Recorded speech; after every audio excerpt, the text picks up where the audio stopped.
The scary open secret in the AI industry right now is that it's possible that we'll end up essentially creating a new species that ends up ruling the world with a 70% chance that this goes horribly wrong, like human extinction. That's one possibility. There's many more. It's quite chilling what you're saying. Yeah, it gets me down sometimes. I basically told my wife, like, let's not have any more kids. It's too uncertain. I don't think they'll ever join the workforce.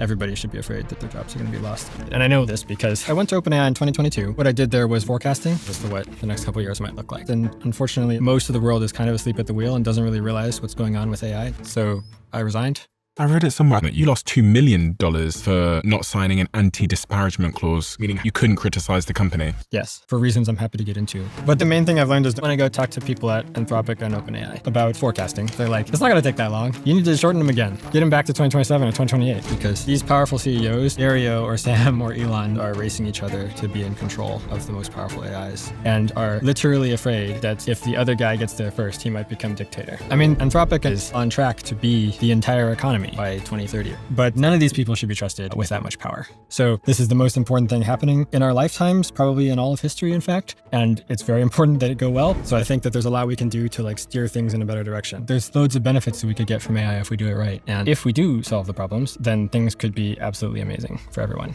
Well, this report here in 2021, it was remarkably accurate. And then you just published this one. Yeah. So this is our new scenarios. So let's go through these slowly and one at a time. I would be incredibly happy if all my predictions turn out to be wrong. This is super interesting to me. My team give me this report to show me how many of you that watch this show subscribe. And some of you have told us, according to this, that you are unsubscribed from the channel randomly. So favor to ask all of you, please could you check right now if you've hit the subscribe button, if you are a regular viewer of the show and you like what we do here. We're approaching quite a significant landmark on this show in terms of a subscriber number. So if there was one simple free thing that you could do to help us, my team, everyone here, to keep this show free, to keep it improving year over year and week over week, it is just to hit that subscribe button and to double check if you've hit it. Only thing I'll ever ask of you. Do we have a deal? If you do it, I'll tell you what I'll do. I'll make sure every single week, every single month, we fight harder and harder and harder and harder to bring you the guests and conversations that you want to hear. I've stayed true to that promise since the very beginning of the Diary of a CEO, and I will not let you down. Please help us. Really appreciate it. Let's get on with the show. Daniel Kokotello, at the very heart of what you do, what is your mission and why? So what would you do if you thought that superintelligence was coming in a few years? I guess it depends what the consequences were.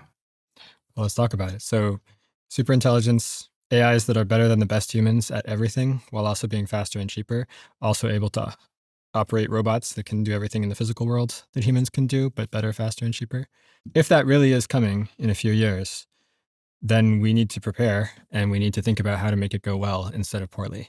So that's sort of my answer is like, I'm doing that to the best of my ability. So you believe it's coming in a few years? Yes.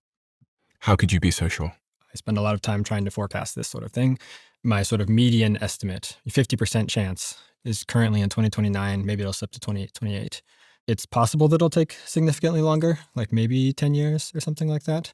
But, for reasons I'm happy to get into, seems to me like it's probably happening by the end of the decade. What's less important is the sense of how close we are. What's more important is the pace of the trends. Anthropic, this time last year, was making something like $1 billion a year. And now they're making something like $60 billion a year. So that's 60x growth in 1 year, which is extremely impressive even for very small startups. But for a company of their size, it might be the fastest growth in history. We expect that rate of growth to slow down, but even if it slows down quite a lot, they're still on track to be, the entire economy by 2030 or so. Why should the average person care? The high level thing is absolutely everything is going to change for the whole world, and including, therefore, for them and their families. Could change for the better, could change for the worse, depending on the details of how it's done. So, for example, everyone could die. This is the classic loss of control scenario, or one version of it. If we do build these superintelligences and we use them to automate all the jobs and we put them in the military and we, have them giving advice to politicians and so forth, they will eventually have accumulated enough real world power that they don't need humans anymore. And they're smarter than us, they're more strategic, etc. at that point, we sort of have to hope that they are virtuous, that they have, the goals that we wanted them to have, the values that we wanted them to have, et cetera. And the sort of scary open secret in the AI industry right now is that right now that is kind of just a hope. It's not something that we can be at all confident in. And in fact, there's lots of evidence and arguments that we're not on track to achieve that. So there's lots of reasons, like current AIs, for example, will often lie to people, or they will you tell them to do something and they go do something else and then pretend that they did it, right? So it's an inherently difficult problem to make something that's super intelligent and also has the values and virtues that you want it to have. And it doesn't seem like we're on track to solve that problem.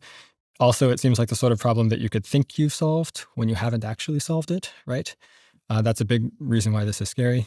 So for all those reasons, it's possible that we'll end up essentially creating a new species that ends up ruling the world instead of us. And then maybe we go the way of other extinct species in the past that were outcompeted by humans. That's one possibility. There's many more. Even if you're not worried about that and you think that the AIs will be totally controlled, there's the question of who controls the AIs, right?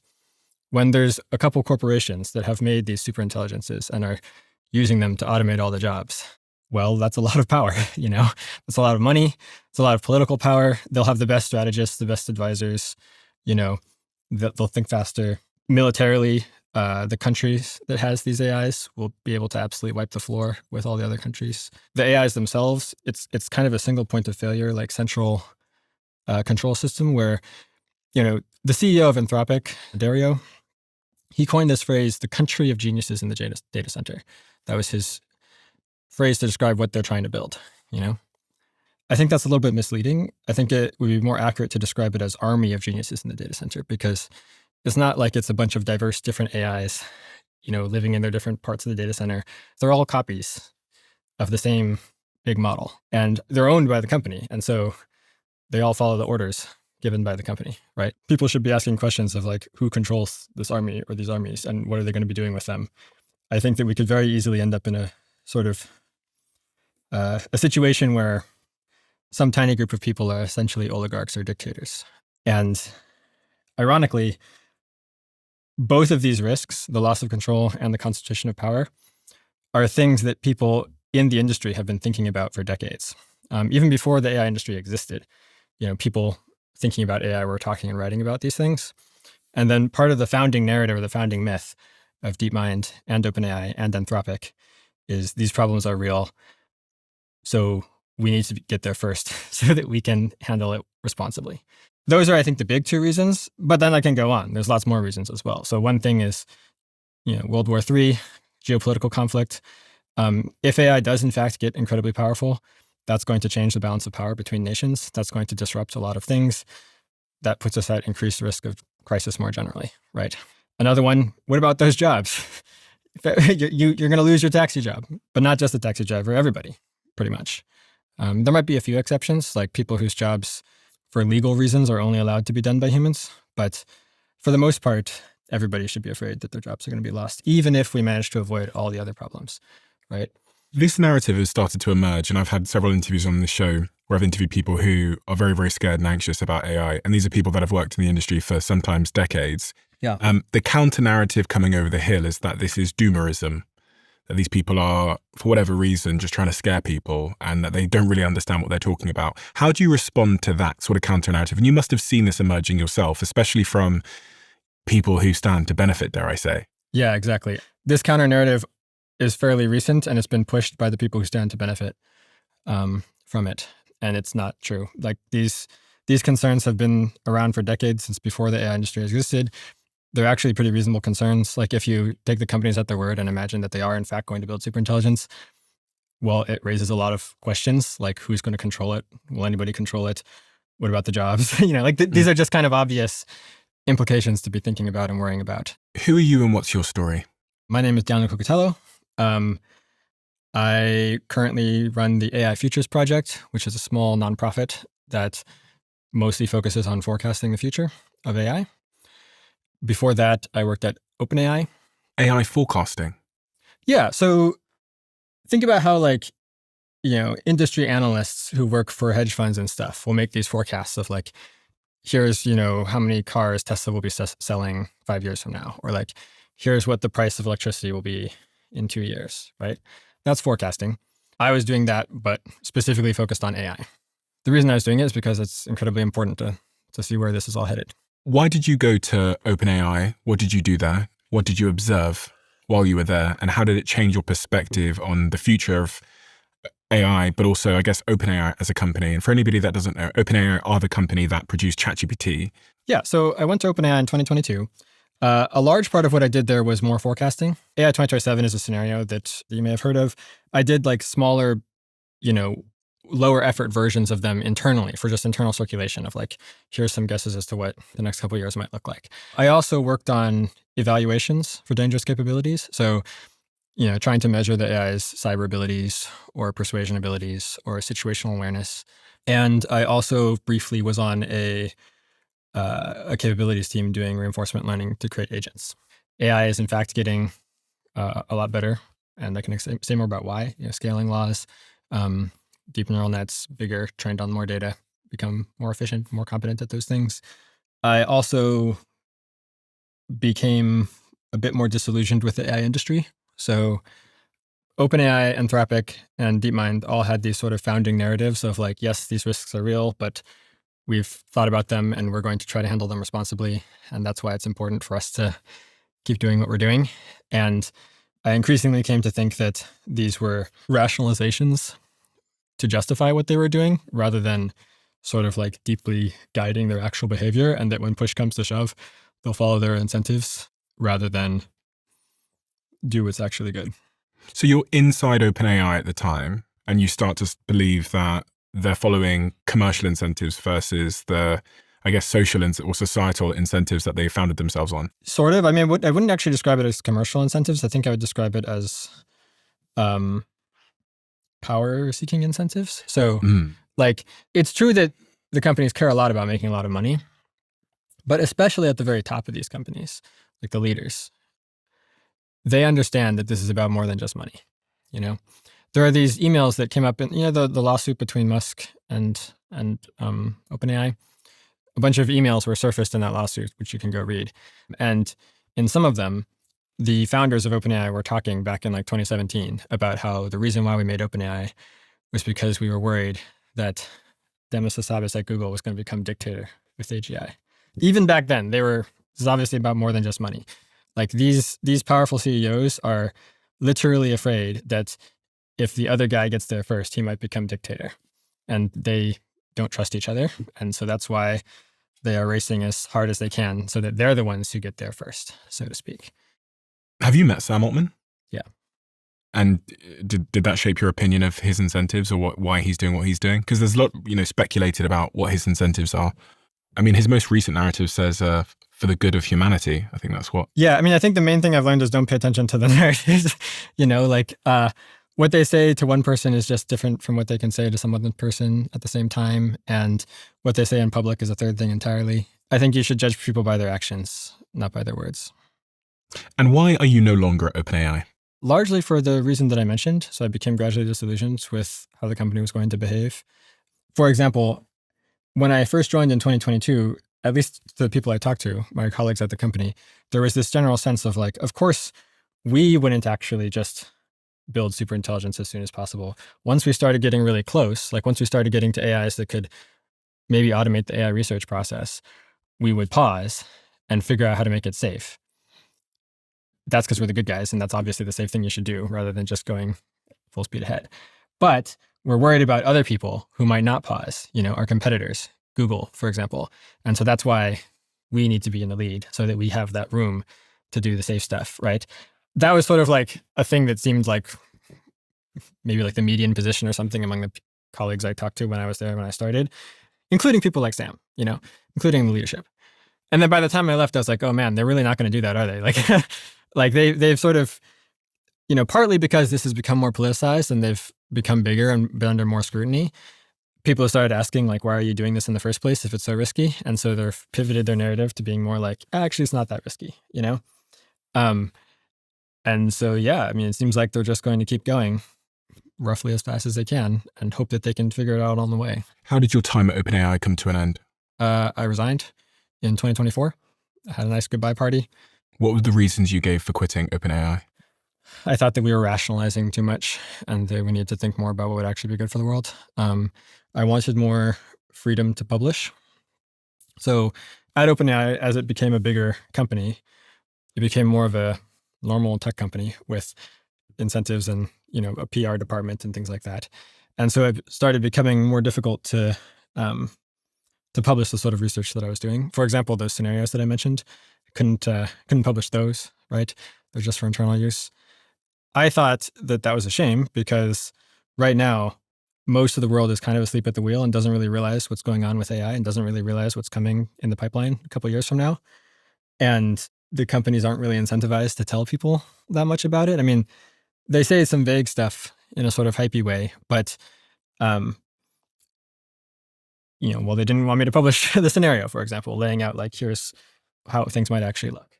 I'm super curious as to what it's like being in a company like that when they, ChatGPT 3 is released. You were there at that time, right? Mm-hmm. Which was a moment where I think the whole world stood up and realized that this technology was powerful. Yeah. And the conversation really began from a society level. The company starts growing super quickly. Yeah. Quicker than I think anybody could ever have imagined. And what was it like inside there? What did you see change over that period of time? I remember one all-hands meeting where Ilya said something like... Ilya being... Ilya Sutskever, who was head of research at that time. He said something like, okay, now the world is starting to pay attention. Each of you is going to be the most popular person at every party for the next year. Don't let it get to your head. Focus on the mission. Got to build AGI. The company grew a lot. It already wasn't really feeling like a nonprofit when I joined, but it definitely didn't feel like a nonprofit by the time I left. Lots of new people came in. Ironically, the amount of conversation about superintelligence and the implications of superintelligence arguably sort of went down over time due to this growth, right? So because the company would double and then double again and then double again, all these new people were coming in from other parts of the tech industry who hadn't really been thinking about these things and were attracted by the high salaries. You lost $2 million for not signing an anti-disparagement clause, which would mean you couldn't criticize the company. Yes. Well, so I got to keep the money. Oh, you got to keep the money. So what happened was after I had left, said my goodbyes, etc., I got the exit paperwork, and it included this clause that said you basically have to agree not to criticize the company again. And also a clause saying you can't tell anyone about this. And so I thought that was kind of rich coming from a nonprofit that's supposed to be, for the benefit of all humanity. So I didn't sign it. And if you don't sign, you don't get to keep your equity. So your compensation, what they pay you is a bunch of money and then also a bunch of stock, basically. But then they had this stuff in the contract that they get to yank back your stock if you don't sign this thing. And my wife and I, were upset about this. We talked about it for a month or two, consulted some lawyers, and then ultimately decided to just refuse to sign. Which would mean you would have lost $2 million. That's right. Which was 80% of our net worth at the time. Fortunately, it didn't go the way we expected. It blew up basically on the internet. When people heard that we had done this and that we had said no, it became this huge scandal. Employees at the company started asking questions in Slack and asking leadership, wait, what? Why are you going to take away our equity? What is this? Because a lot of people hadn't really noticed this before. It had been whispered about, but it hadn't been sort of a thing that most employees knew about. And so they backtracked and they said, never mind. We'll change the paperwork. You can keep the equity. It's fine. And Sam Altman came out and said he was embarrassed that he didn't realize this was Yeah, he had no idea, apparently. You don't believe him? No, I think he probably knew. And if he didn't know, then people close to him probably did, such as his head lawyer. Why did you decide not to take the $2 million? I mean... Most people would have, I think. It's true. Most people would have, and most people did. And, money is nice, but it's not the only thing, Sometimes it's good to take a stand on principle. I keep mentioning superintelligence. Perhaps I should say more about the sequence of events that the companies are planning to do. So right now, they're focusing on automating coding. They're taking their AIs, they're making them bigger, they're training them for longer, and they're especially focusing the training on getting them to be good at autonomously writing and editing code. Because that will help the companies go faster, right? If they can automate the code, then they can do their own work better and faster and accelerate progress. The next step, which they've already begun, is to look at the rest of the research process as well, coming up with ideas, analyzing experiments, communicating those results. All the other parts of the research process, they're trying to figure out how to train AIs to be good at those as well, so that they can have AIs do the entire thing autonomously. When you say do the entire thing, what do you mean do the entire thing? So like Anthropic and OpenAI in particular are trying to automate themselves. Like they're trying to make it the case that they don't really need human employees anymore. They just have a giant army of AIs that's churning away, doing all this autonomous research to make better AIs, to train the new AIs, put them in charge so they can make even better AIs and so forth. And of course, not all just happening internally, but also like interfacing with the world, right? Like going out and talking to people, collecting the data, setting up the training environments, doing the business deals and so forth. Like they're trying to automate all of that. The reason why they're doing this is because they're trying to get to a position where they have AIs that are superhuman at everything, super intelligence, and they're trying to get there before their competitors do. Needless to say, this is incredibly dangerous, I would say, And in addition to being dangerous, it's a power grab, right? Like if they actually succeed at this, then they'll be sitting on top of this army of superhuman AIs that will give them immense leverage over all sorts of other actors in the economy, insofar as they can work out something with the presidents and integrate it into the military or whatever. Then that would give the US immense hard power over all other countries, right?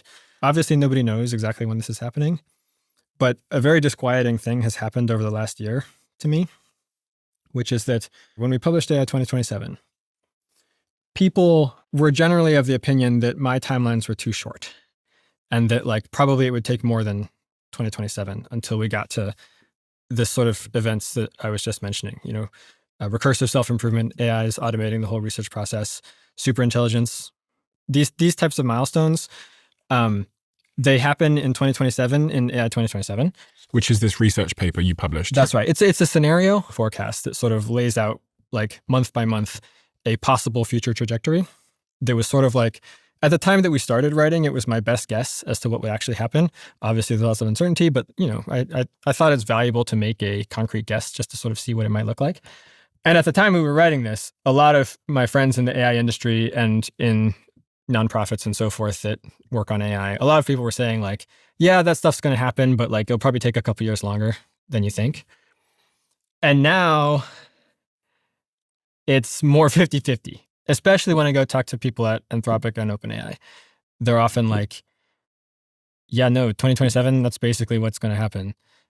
Just like you wrote. Why did you update your timelines? Oh yeah, context for this is after writing AI 2027, I shifted my timelines to be a little bit more conservative. So at the time that we published, my 50% mark was in 2028, not in 2027. And then after we published, progress just seemed like it was going a bit slower. And so I updated to 2030, which is, still could happen sooner, could happen later, 2030. But now when I talk to people in the companies, they're like, it's not going to take that long. They're like, oh, you need to shorten them again. Like get them back to 2027 or 2028, So that's a bit disquieting. Again, don't know how long it's going to take, but this is the stated plans of the AI companies is to do this incredibly dangerous thing. And they think that they're just a few years away.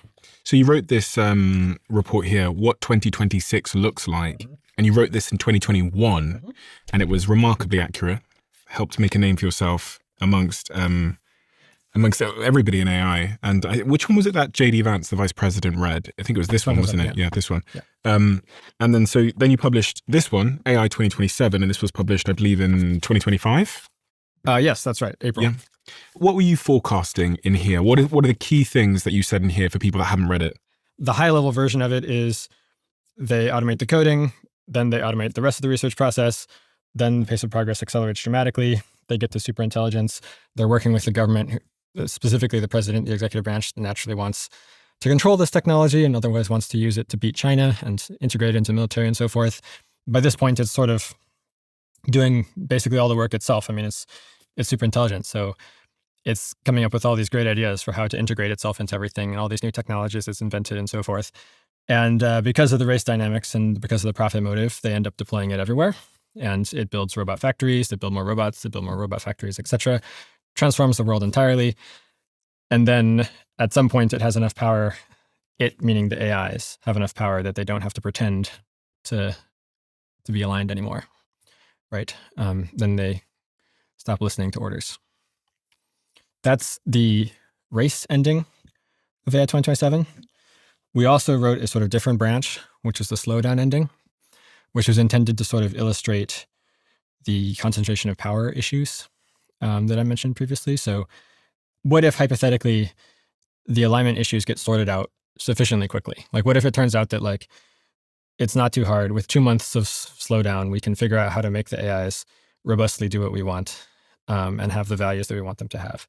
So that's one possible branch. And in that branch, it looks pretty similar. You know, they take the jobs, beat China, etc. But instead of the AIs ultimately killing everyone, they create this sort of amazing utopia. But the amazing utopia is whatever the people who control the AIs wanted it to be, right? And so that would be a very small group of people, like the president, some CEOs, etc. There should be a button just down below here. And if it says subscribed, you're already subscribed. If it says subscriber, that means you're not yet. And if you're not subscribed, please could you do us a favor and hit that button. It helps the show more than you know.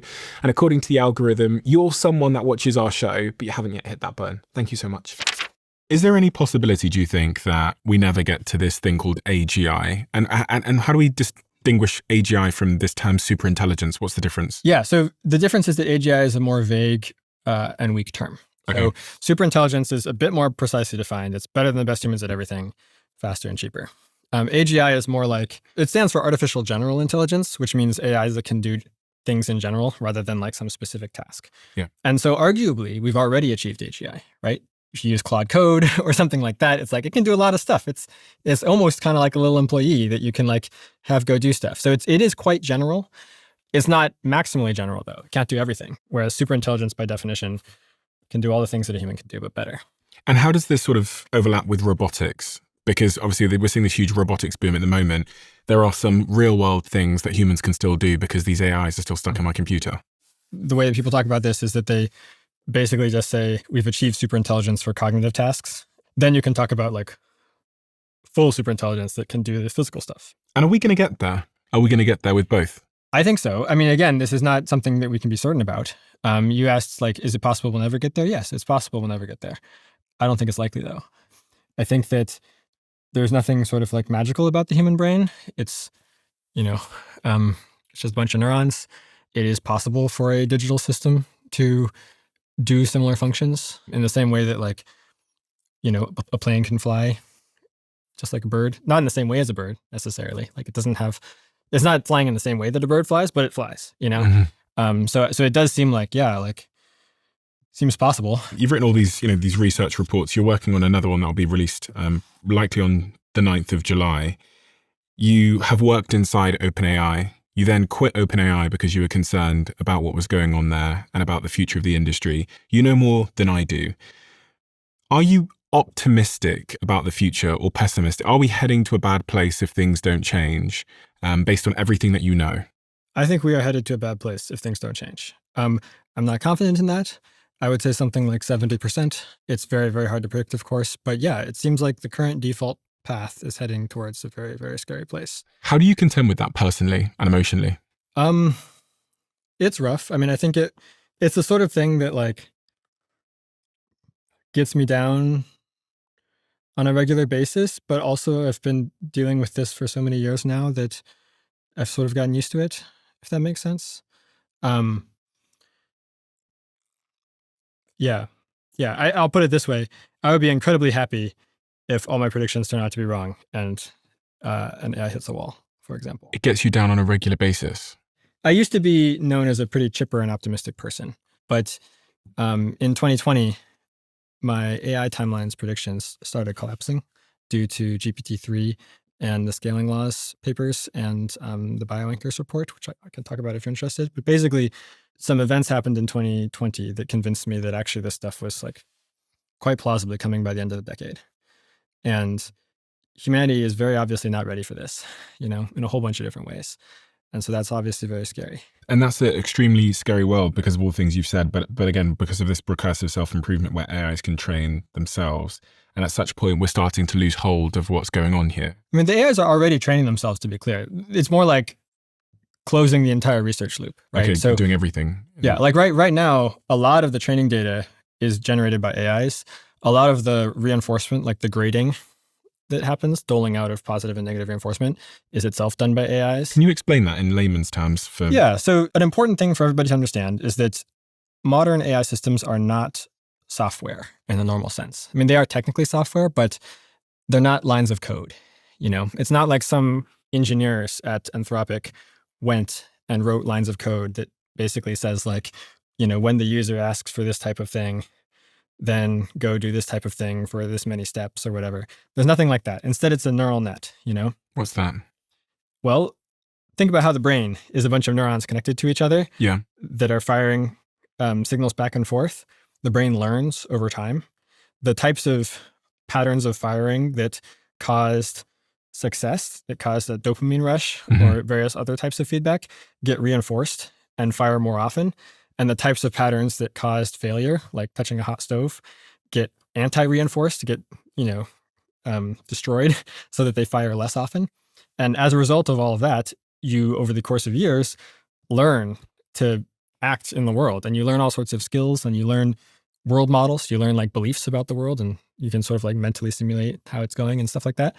So artificial neural nets are like that, except artificial. So it starts off as a giant tangled spaghetti mess of randomly generated artificial connections called parameters.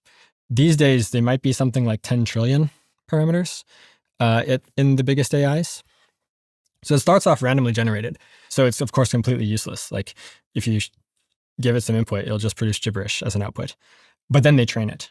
And they start with pre-training, which is where you give it a bunch of internet text and you show it the first piece of text and you put that in as the input, and then it gives a gibberish output. And then you positively or negatively reinforce it based on how accurate that output was at predicting the next piece of text. So it's basically playing this game of like predict the next word. Isn't that how it happens with babies? I think I had a neuroscientist tell me that babies have more neural connections than adults. And it says toddlers have twice as many neural connections as adults. And I guess they whittle down through reinforcement. Yep. We have more pathways when we're younger. And just like the process of training an AI, we're trained down to like remove the ones that aren't useful and build up on the ones that are. Yeah, it's both pruning and strengthening. Okay. And it seems like in humans, it's actually more pruning than strengthening, but it's both. And in AI, it's the same thing. It's both. So the first portion of training is where they train the AI to predict text, which is kind of like training it to read.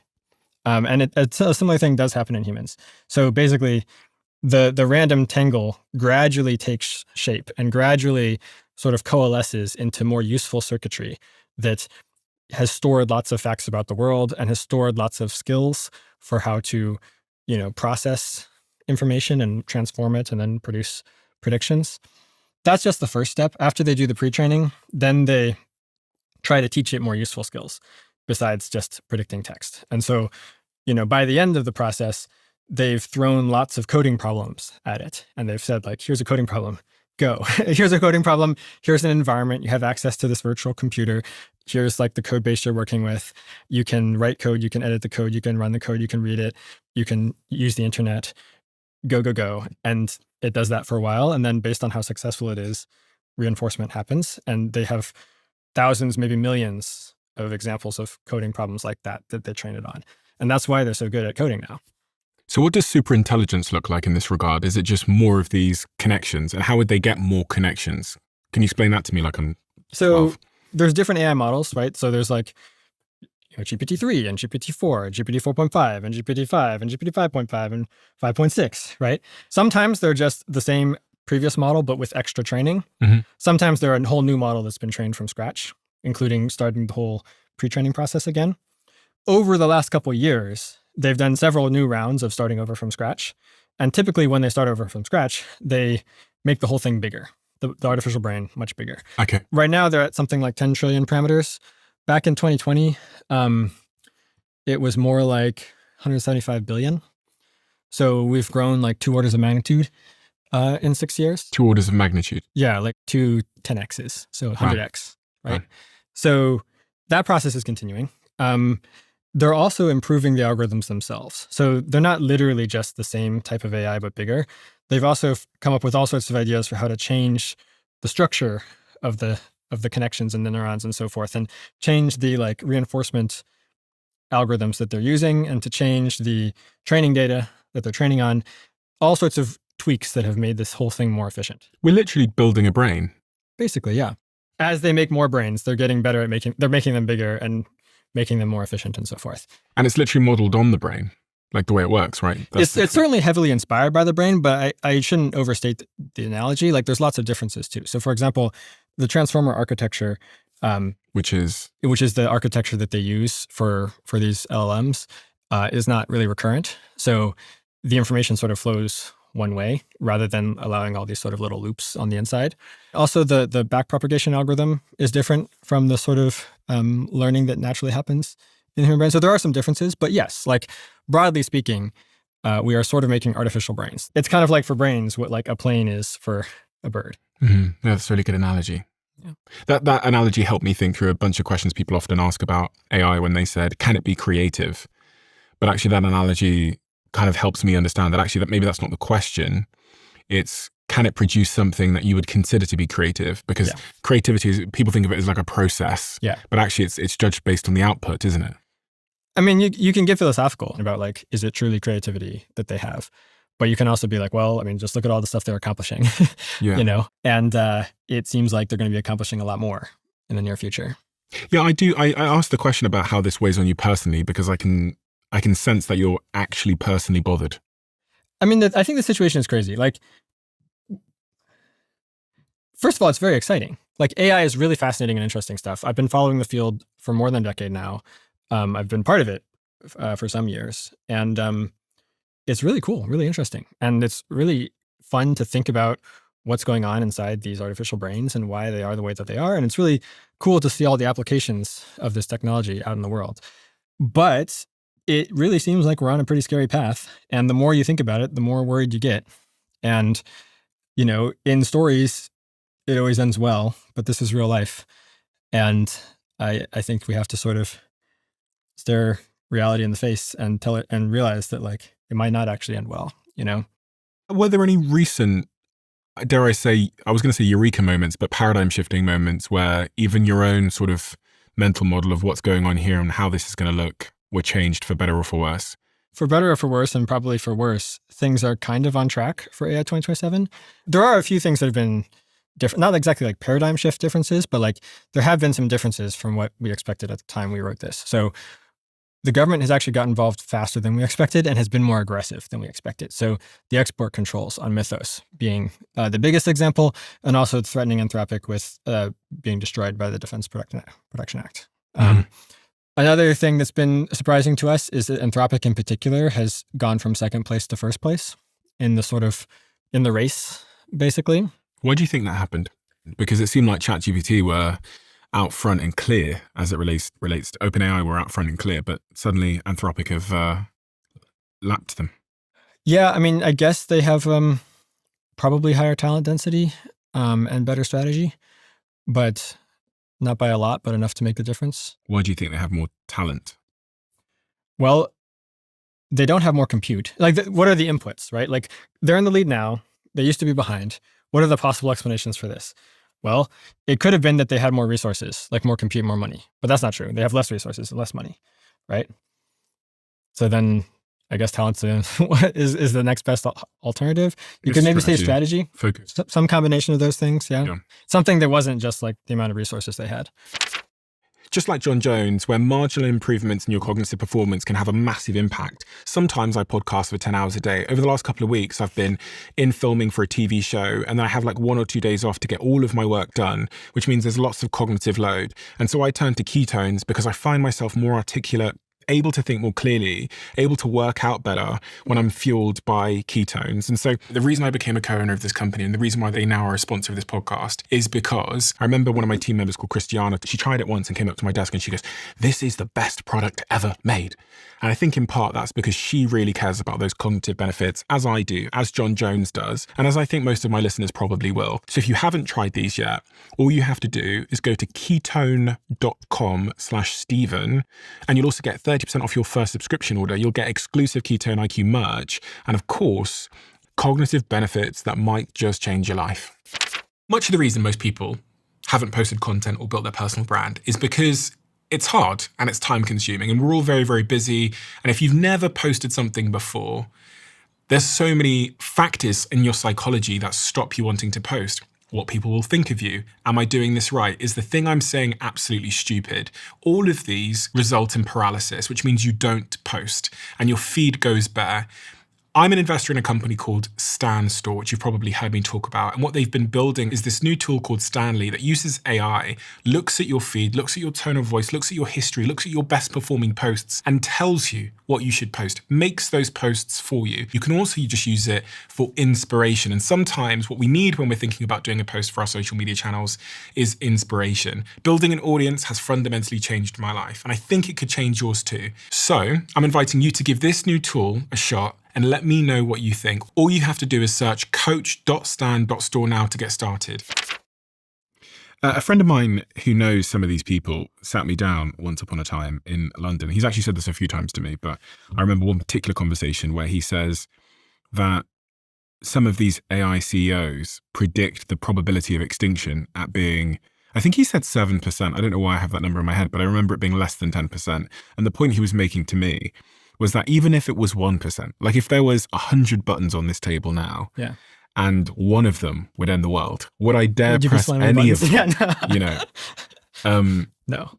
I wouldn't press any of them. But he made the case to me that these AI CEOs are very smart and they understand super intelligence, and that they think actually if there was 100 buttons on this table right now, maybe 10 of them could end the world. I've heard you say, I think it was on the Daily Show, the interview you did, you said that you think there's a 70% chance of human extinction due to AI. I wouldn't say human extinction exactly. I would say something like 70% chance that this goes horribly wrong like human extinction, but that's just one of several possibilities. But yeah, basically. Like, for example, possibly the AIs take over and then don't actually kill everyone, you know? Maybe they do something else. Like, just because they've taken over doesn't mean they're definitely going to kill us, right? They might, but they could do something else. So that's why I don't usually say like 70% chance of like actual human extinction, but 70% chance of like something like AI is taking over, some sort of very big catastrophe like that could lead to human extinction. I guess I got 2 points there, which is you've been around these CEOs. I mean, you've worked for Sam Altman at OpenAI before you quit. Do you think that they think there's a chance of human extinction? Yes. But I think that an important thing to understand is that like people sort of believe what they need to believe in order to think that they're good people and that they need to keep doing what they're doing. This is what rationalization is. And so I think that the tech CEOs have like genuinely convinced themselves that like probably things are going to be fine, and that the way to make things fine is for them to keep doing what they're doing. And like they need to like make sure that like, you know, Sam's probably thinking like, can't let Dario or Elon get there first. You know, I know Dario is thinking Sam can't get there first. Elon's thinking that like, you know, they've all probably convinced themselves that like, oh yeah, like maybe it'll go horribly wrong, but like probably it's going to be fine. And probably, you know, I should be the one in charge. It appears to me that Anthropic are the only ones that are talking about the potential chance of extinction or a catastrophic event or the real downside still. They seem to be the only ones that are still publishing on it. And now they're actually becoming the enemy in many respects of the tech industry in San Francisco. I'm watching a lot of interviews and everyone's attacking Dario because he's saying, listen, things could go bad. They're calling him a doomer and questioning his incentives. Even with Mythos, which is a Claude model that they started to warn the world about. Again, he is attacked immediately for saying that. Yeah. My question is, do you see him as being slightly different from Sam in this regard? Yeah, I mean, it seems like Anthropic and Dario have been more willing to say and do things that are costly to their bottom line, at least in the last year or so. That's an example of it. Like, I don't think that really wins them favors in the administration or among their investors to say that type of thing. And a better example is just the whole fight between the Department of War and Anthropic was an example of them doing something that like cost them a lot of money and even more importantly, cost them a lot of power for something that like they could have just signed the contract, That said, I really don't want to be in a situation where we're like, which CEO is the least bad CEO? Let's support that one. Like none of these people should be trusted with that much power, basically. Nobody should. Nobody should. Regardless. Yeah. So on this point of the buttons, you do believe that they think there's a credible chance of extinction? Yeah, but they've convinced themselves that like it's probably fine, and also it'll be even worse if I'm not doing it. Like that's what they'll say inside the companies too. Like the people will be like, okay, well if we stop, what about the other guys? Like they're not going to stop.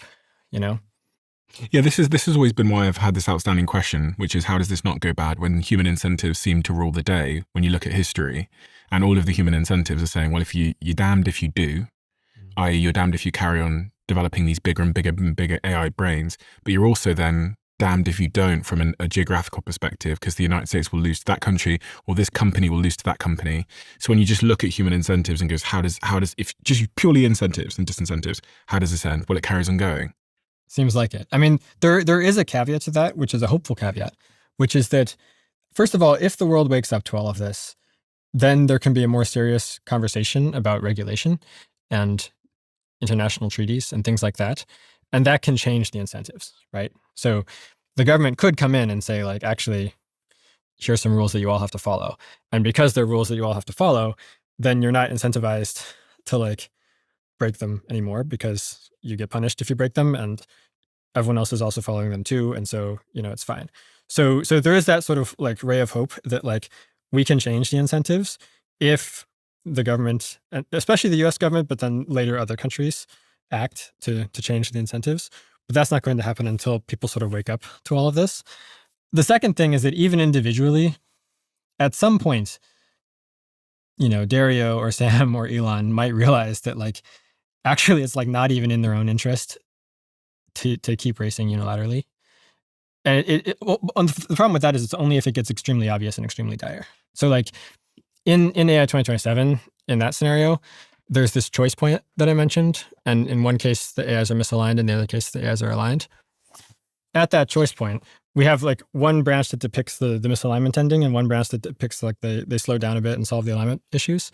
The instigator for that choice point is they see some evidence that their AI might be misaligned and plotting against them, right? So if you actually see that evidence, then it's like, oh gosh, maybe we shouldn't put it in charge of everything and let it rip, because that's evidence is staring us right in the face that it's untrustworthy, But if they don't see that sort of very clear evidence, then I think they're going to convince themselves that they need to keep going, But maybe they will see very clear evidence like that, in which case, even if we don't have regulation, they might just sort of voluntarily stop.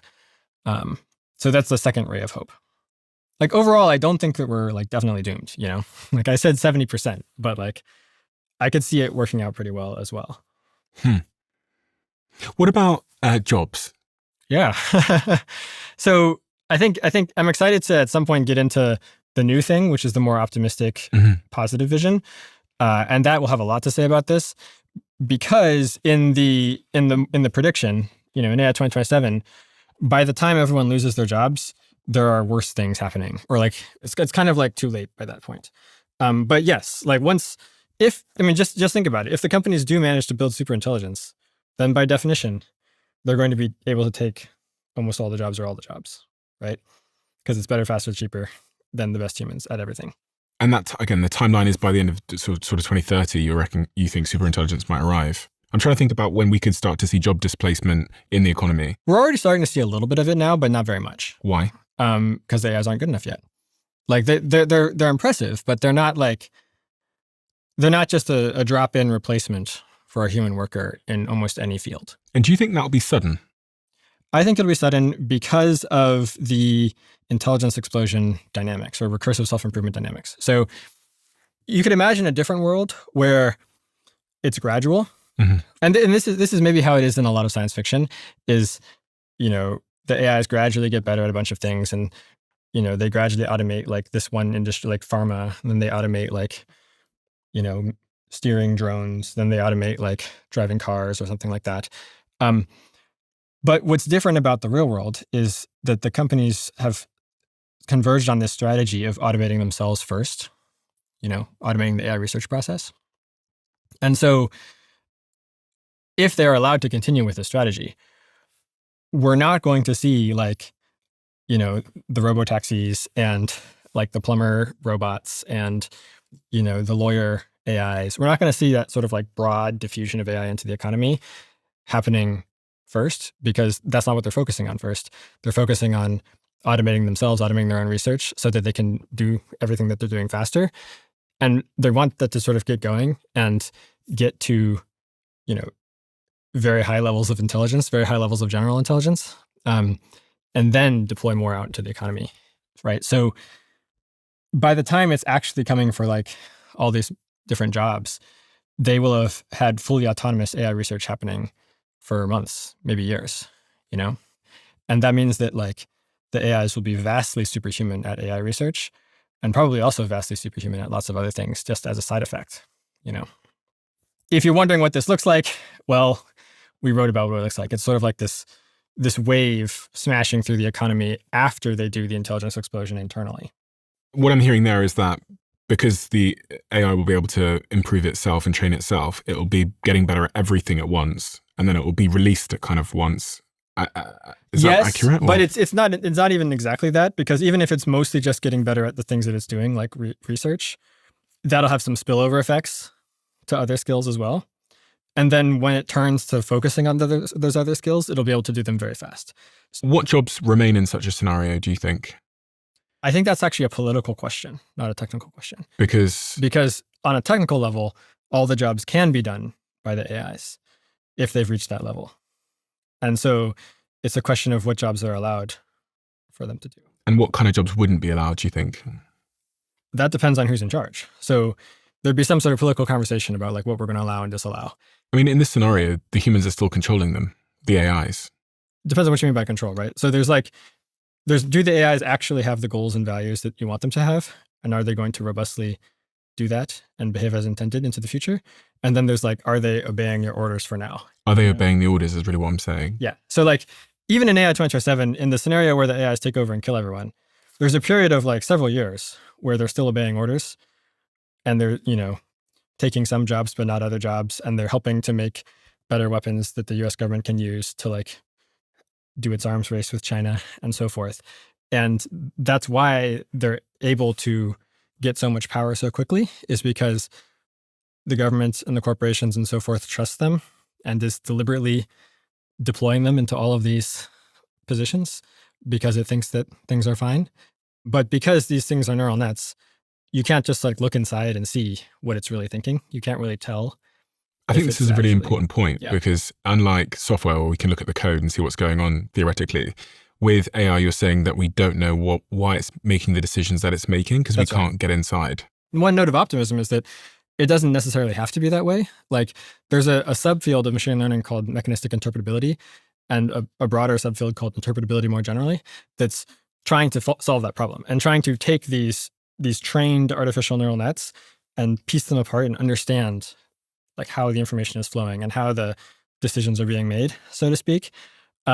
The problem is just it's a very inherently hard problem. If you have 10 trillion connections to look at, you can look at any particular group of them and be like, okay, so this is how like this particular connection works. But like, how do you get a sense of the whole? How do you get a sense of like what's happening at a high level? And the answer is, well, it might be impossible. But people are working on it and they are making progress. And if they can make enough progress, then we're in a very different and much brighter world. I think that it would be much less likely for us to get into those loss of control scenarios if we could just actually see what our AIs were thinking and why and how at any given time, right? Yeah. So we would still have the other problems to worry about, but at least we could mostly solve that one. It is pretty crazy to think that we're building a technology, a brain that we don't understand. Yeah, it's pretty crazy. I mean, it's one of those things where like... in a movie, like a sci-fi movie, a bunch of scientists stood around this big brain and they're all just like, they're making it more, they're feeding it. Yeah. But they don't really know what the fuck. Yeah, I mean, it's kind of just like obviously a dangerous thing to be doing. Yeah. But we're doing it anyway because of this history of how the field has developed in the last 10 years where, people were like, oh, wow, yeah, that's obviously dangerous. Oh no, what if someone else did it and did a bad job of it? Therefore, we should do it and do a good job of it. And now they're in this race where where they're racing each other. And they're also under all sorts of political pressure to like pretend that it's not as bad as it seems, because they don't want to like anger their investors. They don't want to anger the White House. One of the key questions we had from our audience was and I kind of asked you this in part, but which jobs are genuinely likely to survive AI, and what skills should people/students focus on over the next 10 years? That's kind of like imagine if you were someone living in Mexico in like 1500, and then you hear that like the conquistadors are coming. You could be asking yourself like, okay, well, what sort of job should I be switching to like survive this transition? But like you have a lot more to worry about besides that. But yes, I think I would say that like if we manage to avoid the loss of control problem and we end up with humans still in charge of the AIs, and humans can like say what the AI's goals and values are supposed to be, even as they become much smarter than humans and even as they run the whole economy, then probably there will be regulation that protects some areas. And you can try to guess at what those areas might be. Maybe stuff that's more like judges potentially. What about podcasters? Be honest. Probably not podcasters, I think.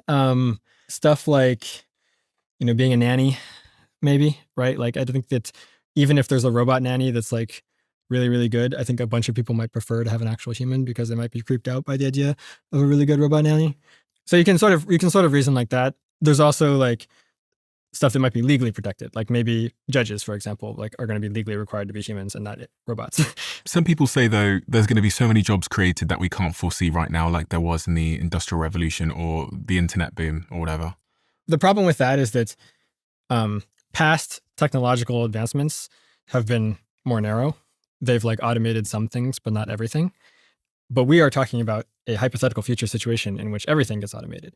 So there isn't any new job that you could do that the AI couldn't also do, except if it's like protected by regulation or something. That's also a thing.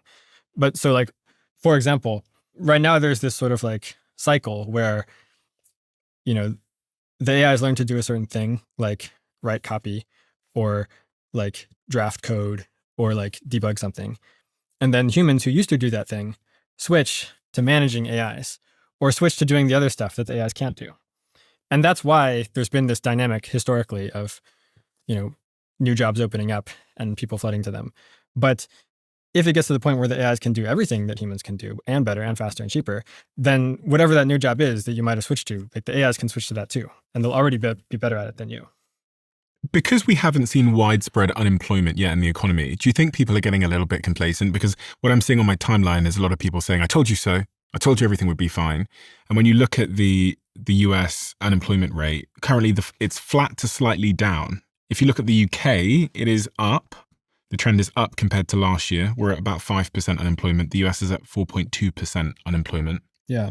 Basically, nobody has said that there would be mass unemployment by now, or at least we didn't say that. And we were historically one of the more bullish people on AI progress. In AI 2027, because of the dynamics that we just described, the mass unemployment doesn't happen until 2028 or 2029 after they already have superintelligence. Because again, the companies aren't trying to cause mass unemployment as step one. That's like step 3 after, it's like step 1, automate themselves. Step 2, have this recursive self-improvement to get to superintelligence. Step 3, expand out into the economy and automate everything. And so this is really unfortunate from humanity's perspective, because one might have hoped that if there was this broad wave of automation going through the economy, people would sit up and pay attention and think about where all this is headed and demand good regulations from the government. But that's not actually what the strategy the companies are taking. They're going to be getting the superintelligence first and then doing the broad wave of automation, which means that by the time they're actually doing all of that, it's already going to be moving very fast and the AIs will already be very powerful. In your 2027 report, so you wrote that in 2025, but it is called AI 2027. You said that in mid-2025, we'd have the autonomous employee, which is sort of like AI agents taking instructions over Slack or Teams. That happened. I've actually got an AI agent in my WhatsApp, which I talk to. Of course, I've got Claude exploded obviously around the world, and now Claude have talked about their new Slack integration. But lots of people are using agents now, and that happened. I'd say for us at the top, we really sort of caught on to it at the start of 2026. You also said that by 2026, companies begin replacing entire corporate departments with AI agent subscriptions. 2027, the final job. AI automates the job of the human AI researchers themselves and begins the machine learning research to upgrade and build the next generation of AIs. Yeah. So again, timelines. We are uncertain about how long it will take to achieve these milestones. In this scenario, they happen at those times. But by the time we had actually published the scenario, our timelines had shifted back a little bit. Specifically, mine had. So like my 50% mark was 2028 for the full automation of AI research milestone, not 2027. And then other people on my team had more like 2030, 2031, things like that.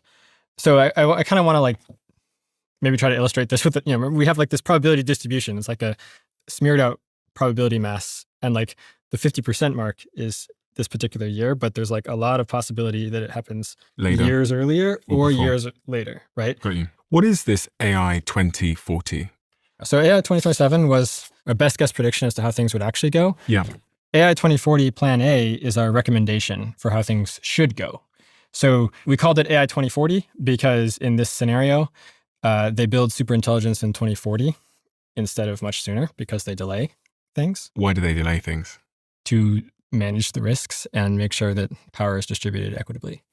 They basically like regulate AI development so that it still continues, but at a slower, more reasonable pace in a more transparent and safe way, and spread out over more countries and companies. And as a result, they get to superintelligence in 2040 instead of in, say, 2030. And then we call it Plan A because, well, it's our recommendation. Like we've come up with a plan for what government should do. And the scenario is an illustration of what it might look like to implement that plan. In a similar way to how AI 2027 is kind of an illustration of what it might look like to do what the companies are currently planning to do. If that makes sense. And is this wishful thinking, or is this what you think is going to happen? No, it's definitely not what we think is going to happen. It's not what you think is going to happen. No. What we think is going to happen is still something more like this, right? We don't expect the world to listen to us, right? This is our recommendation. But we hope that people do something like this, and we think it's possible. But it's not our like prediction for what's going to happen by default, So I do want to run through the plans, the potential plans, and also Plan A. But just to close off on how things might look after the year, because I think I wanted to touch on robotics too, and I've got this graph here, which talks about share of labor output. Yeah. Which I found to be quite striking. I've been sat here wondering, as an employer who employs hundreds and hundreds of people, when all this stuff is going to happen. And, we're still hiring more people as things stand. There are some roles where our consideration is shifting considerably. And I'd have to say that, we're probably in a phase where our teams are AI powered and they're using agents to do some of their work now. But I'm wondering as an employer, like when does this happen? Yeah, great question. So if we could maybe zoom in on this a little bit. Yeah, we'll put it on the screen. So this is in the AI 2040 Plan A scenario. And notably in that scenario, there's significant regulation introduced in 2029 that slows down the pace of AI development. In the scenario, they do that sort of at the last moment. So in the scenario, if they hadn't done that, then it was about to take off similar to how it does in AI 2027. But as you can see, like in the scenario, there's still a bunch of jobs at the point that they implement it. And this gets back to what I was saying earlier, is that if you wait until most people have lost their jobs to regulate the AI companies, that's already too late because they will probably already have super intelligent AI by then, because their strategy is to first get super intelligent AI and then do all that stuff. And I think you say that it would collapse the economy and cause even more harm to suddenly regulate something that all of us and all of our lives were then at that point relying on. Oh, but it's a risk well worth taking. I mean, it's true that right now a lot of people use AI for a lot of things, but like if we could somehow slow or halt AI development now to set up a better way to do it, that would be well worth it, even though there would be significant costs. But you can't over here, right? Can you? At this point where AI and robotics are doing most of the labor output. That's right. But in this scenario, in the AI 2040 Plan A scenario, they put in the regulations in 2029. And then they slowly and carefully develop AI in a way that avoids all the problems, which we can get into in a little bit. And so eventually the AIs take the jobs. Eventually, basically the whole economy is run by AIs and robots. But it happens gradually over the course of the 2030s instead of happening in this sort of crazy shock, a year later, right? Because in this scenario, they don't let the companies recursively self-improve and get to superintelligence as fast as possible. Instead, they regulate AI development so that the core capabilities of the AIs are improving at a more reasonable pace.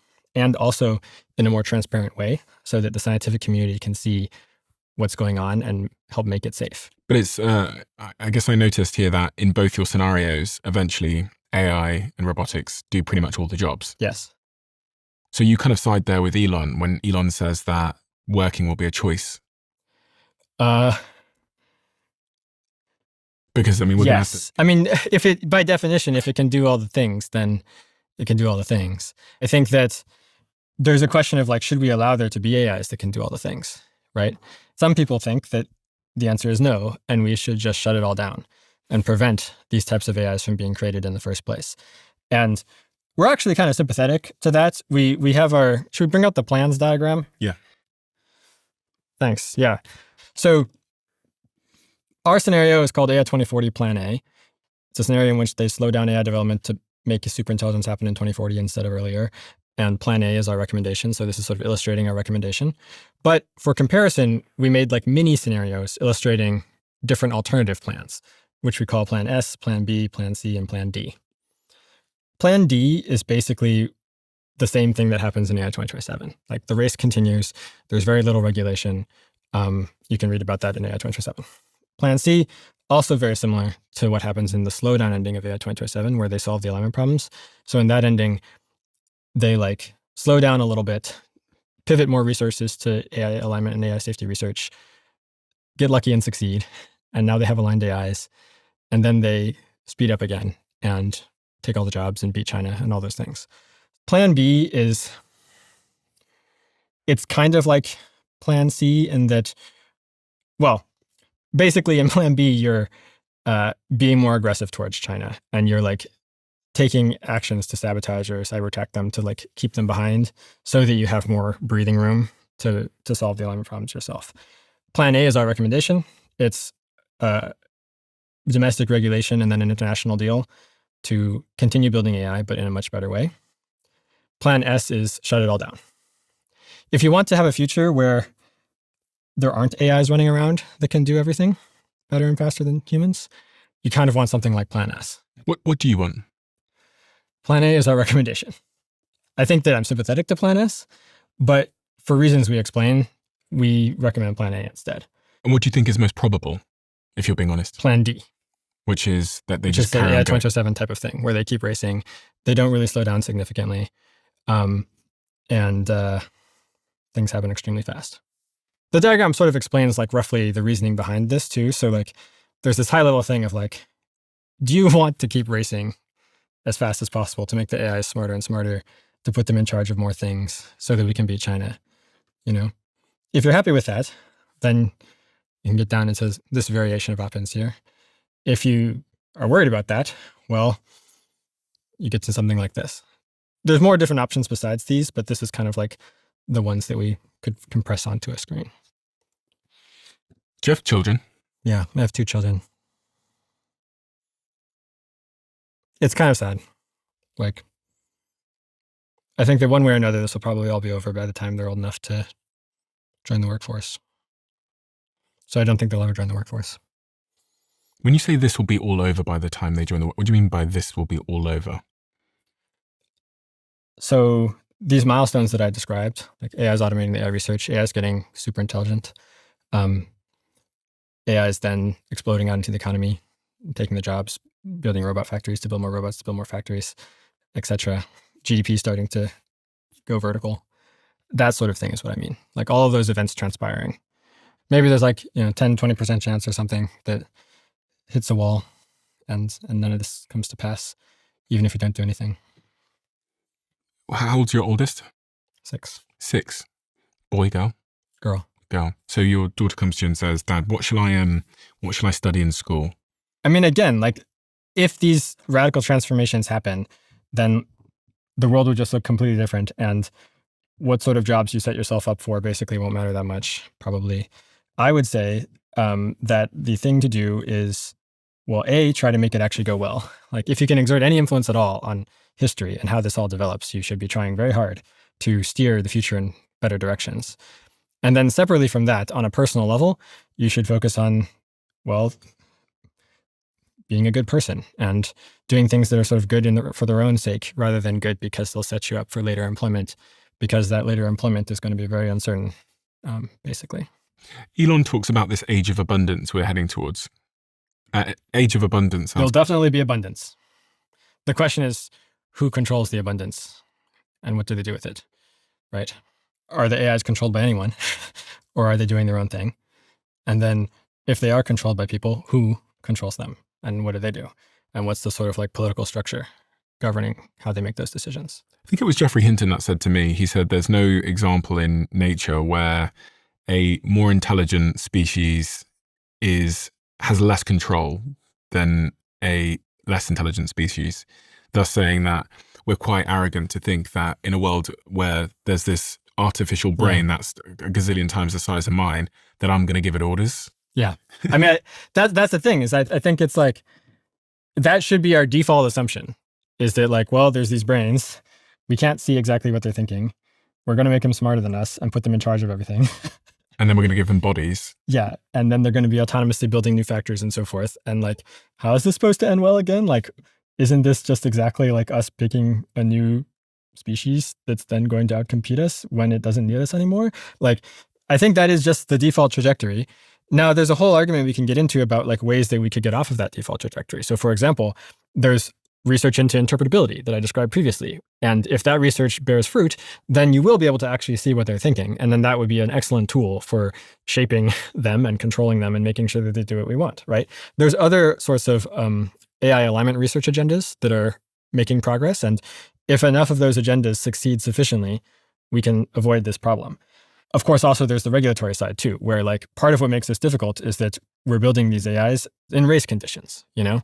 Like the companies are secretive about their recipes for making these AIs because it's secrets that they want to protect so that other people can't copy them.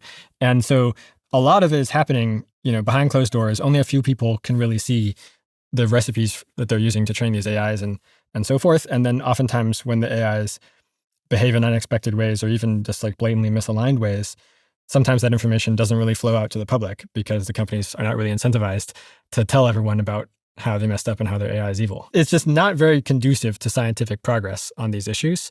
If the regulatory system was different, then perhaps we could be in a better situation, make faster progress. Also, of course, we wouldn't be planning to put these AIs in charge of everything as fast as possible. And we wouldn't be planning to like let them self-improve, you know, like these are choices that we could not make, you know. Xin chào mọi người. Chào mừng các bạn. I don't speak Vietnamese, but this show can because of AI video technology from our sponsor, HeyGen. I get messages every single week from those of you listening to the Diary of a CEO all around the world, and you express how much impact it's had on you and your life. And if that's true, then those conversations shouldn't only reach people in English. HeyGen can take one recording of me and deliver it in any language while keeping my voice, timing, and expressions intact. But you don't need a studio like this to make it work for you. Record 15 seconds of yourself and get an AI avatar that delivers studio quality video in over 175 languages.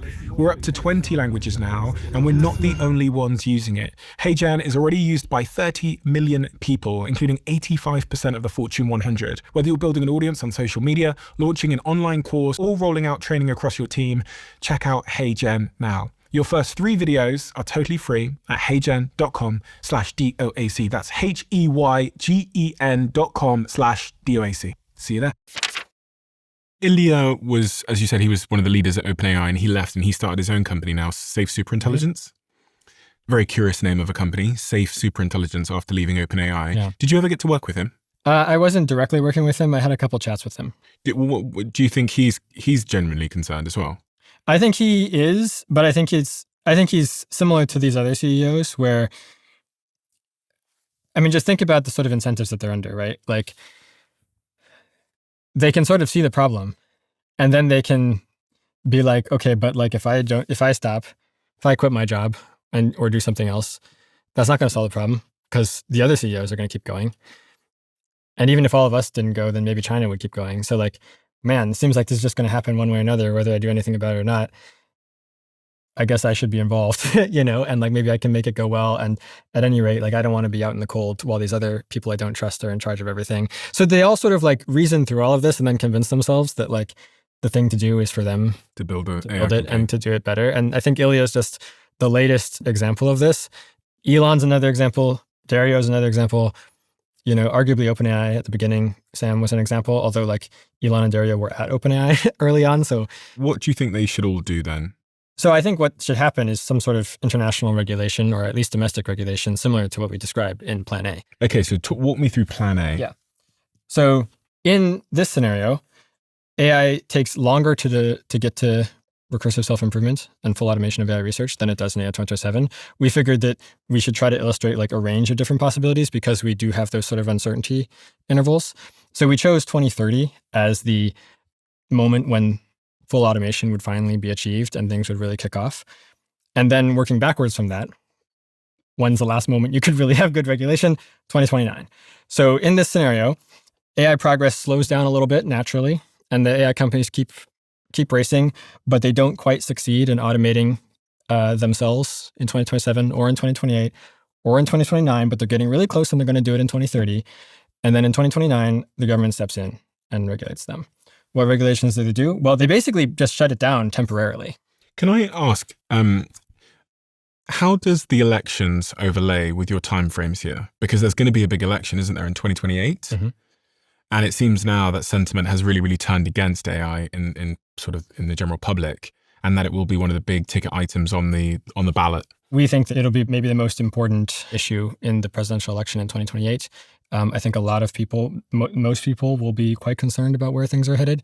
And that's part of why we chose to depict things the way they were doing in this scenario, because that helps explain why they might do this sort of regulation in 2029, is that the voters have been demanding it and the presidential candidates have been promising it.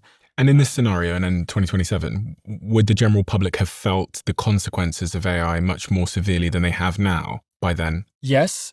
Although still, even in 2029 in this scenario, they still mostly have their jobs as depicted here, right? So in 2029 in this scenario, lots of jobs now involve managing AI agents. You mentioned you have an AI agent, right? Mhm. Well, in 2029, in this scenario, the AI agents will be much better. Still though, not enough to just completely do everything.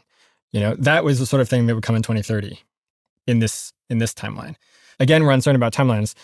Things could go faster than depicted in this scenario. And in fact, I think things probably will go a bit faster than depicted in this scenario, but we're uncertain. We already did the very fast timeline scenario, so now we're doing a slower timeline scenario. But maybe we should talk about the high level goals. So they want to have AI continue, but in a slower pace. Who's they? So they can make it safe. The politicians, the president and the people who voted for the president and, the heads of other governments and so forth. So goal 1, slow things down.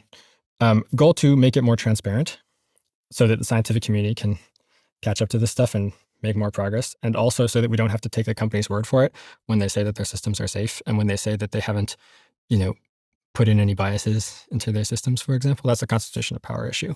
We also want to avoid a situation where there's an intense concentration of power.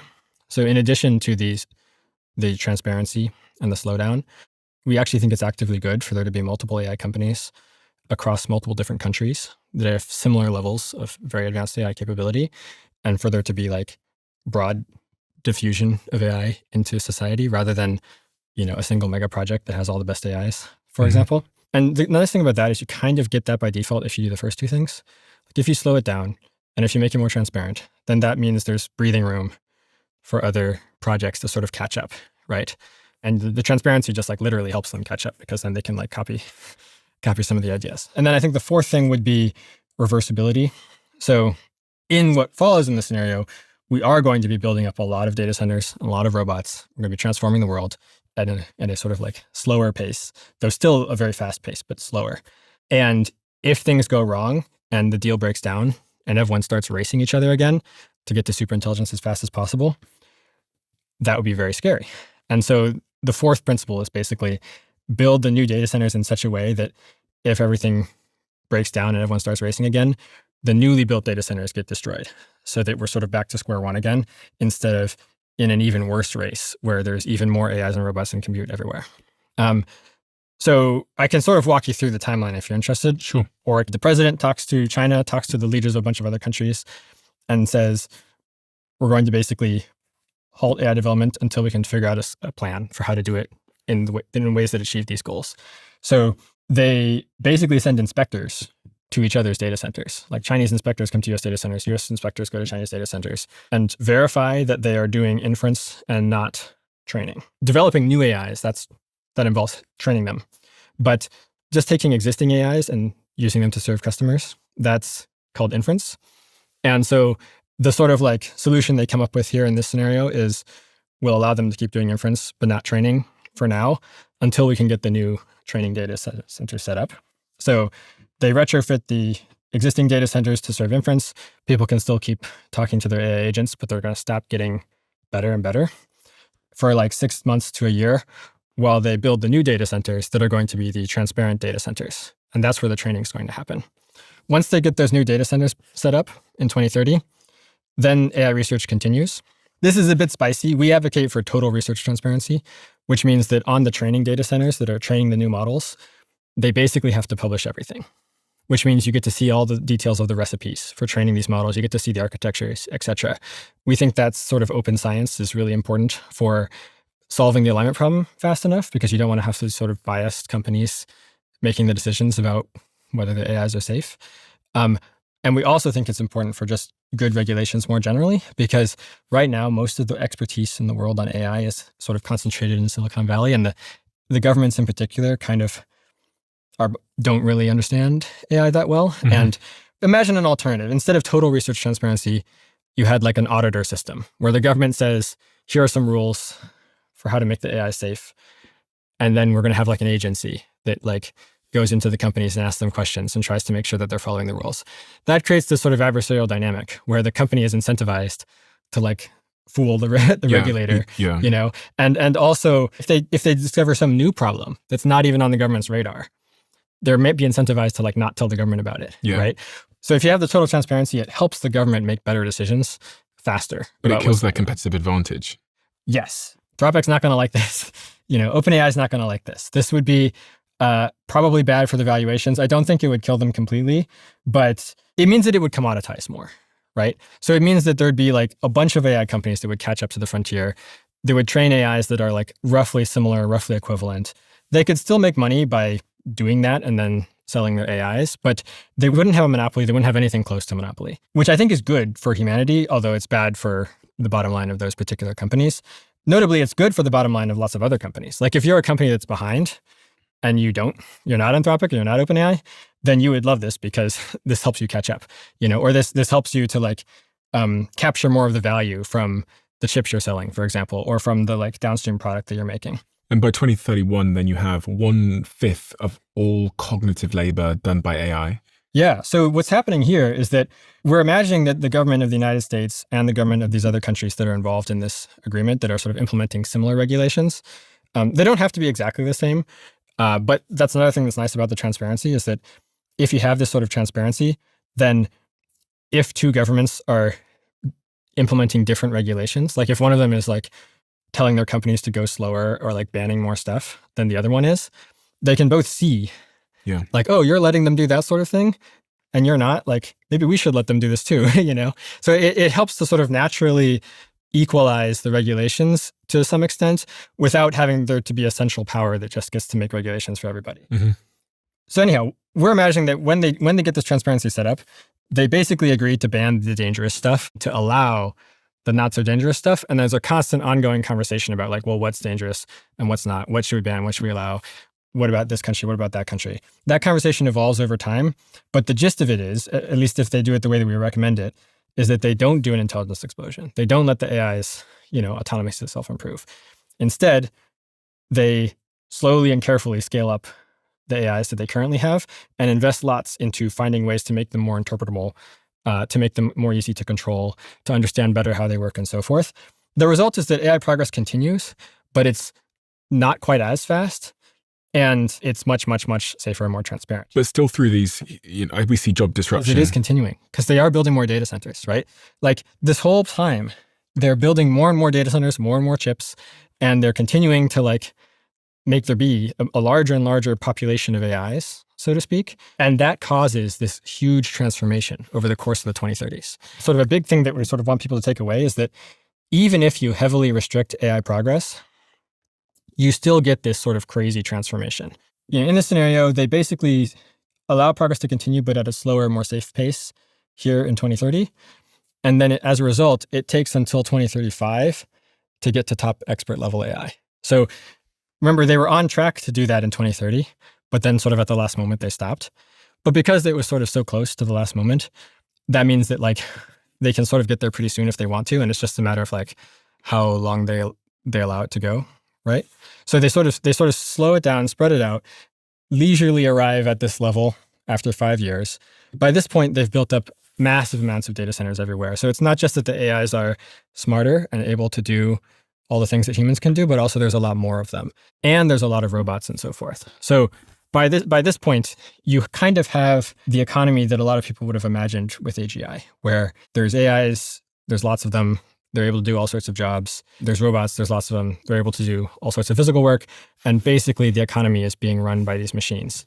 So in 2031, you have the 1/5 of all cognitive labor done by AI. In 2023, you have 60 million AIs running at 100x speed.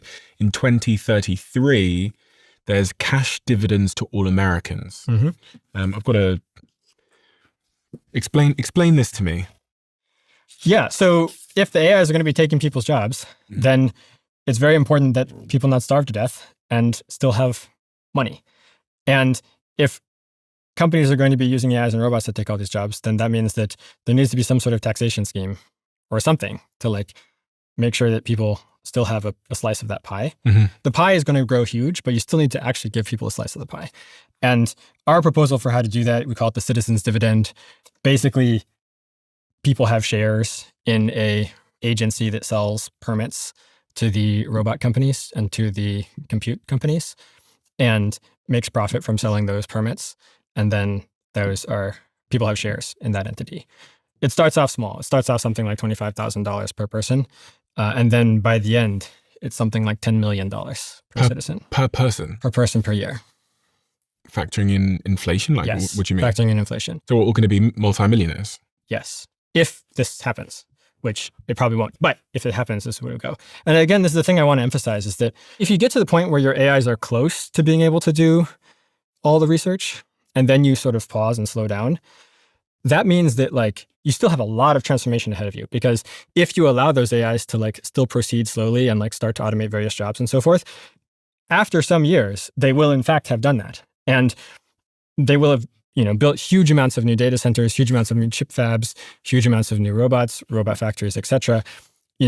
We're not sure obviously how fast this will go exactly, but we've thought about it a lot and we have our guesses. And this is sort of like our median guess. What does this mean? 2037, the apocalyptic arrival of truth on Earth. Yeah. So like, this is the point where we say they get to top expert level AI.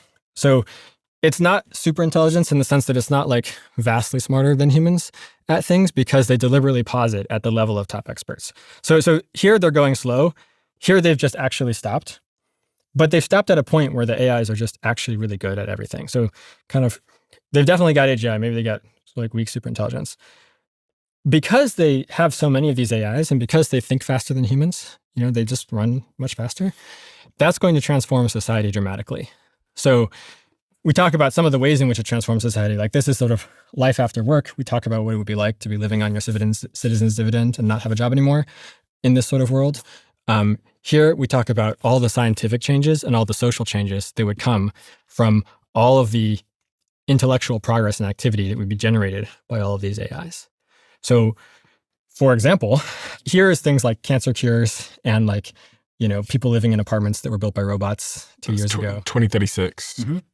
Providing, again, we stop in 2029. Yeah. And providing, this is a conservative timeframe.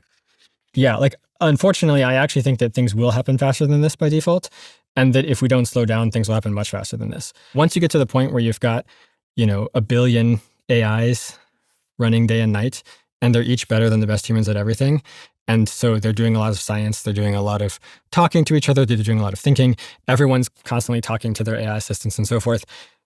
There's going to be a lot of scientific progress. There's going to be a lot of changes to politics, to ideologies. It's going to be very disruptive and crazy. And we get into some of the ways in which it is later, basically. I'm still not super clear on what this means, the apocalyptic arrival of truth on Earth. It's just because there's so many AIs that are so smart that they're making new discoveries in sciences. Let me give you an example. Lie detectors. Yeah. So that's an example of a technology that might be invented. Yeah. Right now we don't have good lie detectors. We have very bad lie detectors that like sort of work, but don't fully work. But once you've had these top expert level AIs thinking for many years at 100x human speed, and there's billions of them and they have access to robot factories to do research and stuff, they'll probably invent a ton of technologies. Maybe they'll invent lie detectors that actually work on real humans. That'll have big social effects, right? Imagine a presidential candidate who's like, those allegations are false. And to prove them, I will go under a lie detector and say that they're false. I was just thinking about the whole justice system and how that'd be overturned. In fact, you could, theoretically walk down the street and be, It's both terrifying and exciting. One thing that we talk about in this section is like the invention of lie detectors could be really bad. Like it could be that it enables a new form of totalitarianism where the powerful people, the CEOs and the politicians, force the people under them to go under lie detectors and say like, yes, I'm loyal to the dear leader. I would never do anything against the dear leader, right? And if you're lying, then you're in. And then if you're lying, you get fired, right? So like there's a ton of like very harmful uses of the lie detector technology. There's also the good uses. And broadly speaking, I would say the good uses are when lie detectors are used on the powerful instead of by the powerful. What's this? 2040, passing the torch to AIs. Yeah, great. So here they pause at the top expert AI level. And the reason why they pause is because their safety cases aren't good enough for going beyond that level. So in the sort of regulatory systems that they set up over the course of these years, roughly speaking, the way they would work is when you're making a new AI, and then when you're trying to deploy the AI into something, you have to have some sort of safety case explaining like what your intentions are and like why you think it's going to work the way that you want it to work. And in particular, why the AI is going to like do as it's told, for example, and why nothing super terrible is going to happen, like AI takeover. It's relatively easy to make safety cases like this when your AIs are still not capable of automating everything. But the more powerful they get, the more difficult it is to actually argue that things are going to be fine, because the AIs are just more capable and they can get up to more stuff. And if they're actually untrustworthy, the possible downsides are bigger. So that's why they stop at this level, is that they realize that if they keep going, then they might actually lose control of everything. But at the current level, they're convinced by safety cases that it's fine, but they don't want to go further. So they stop there.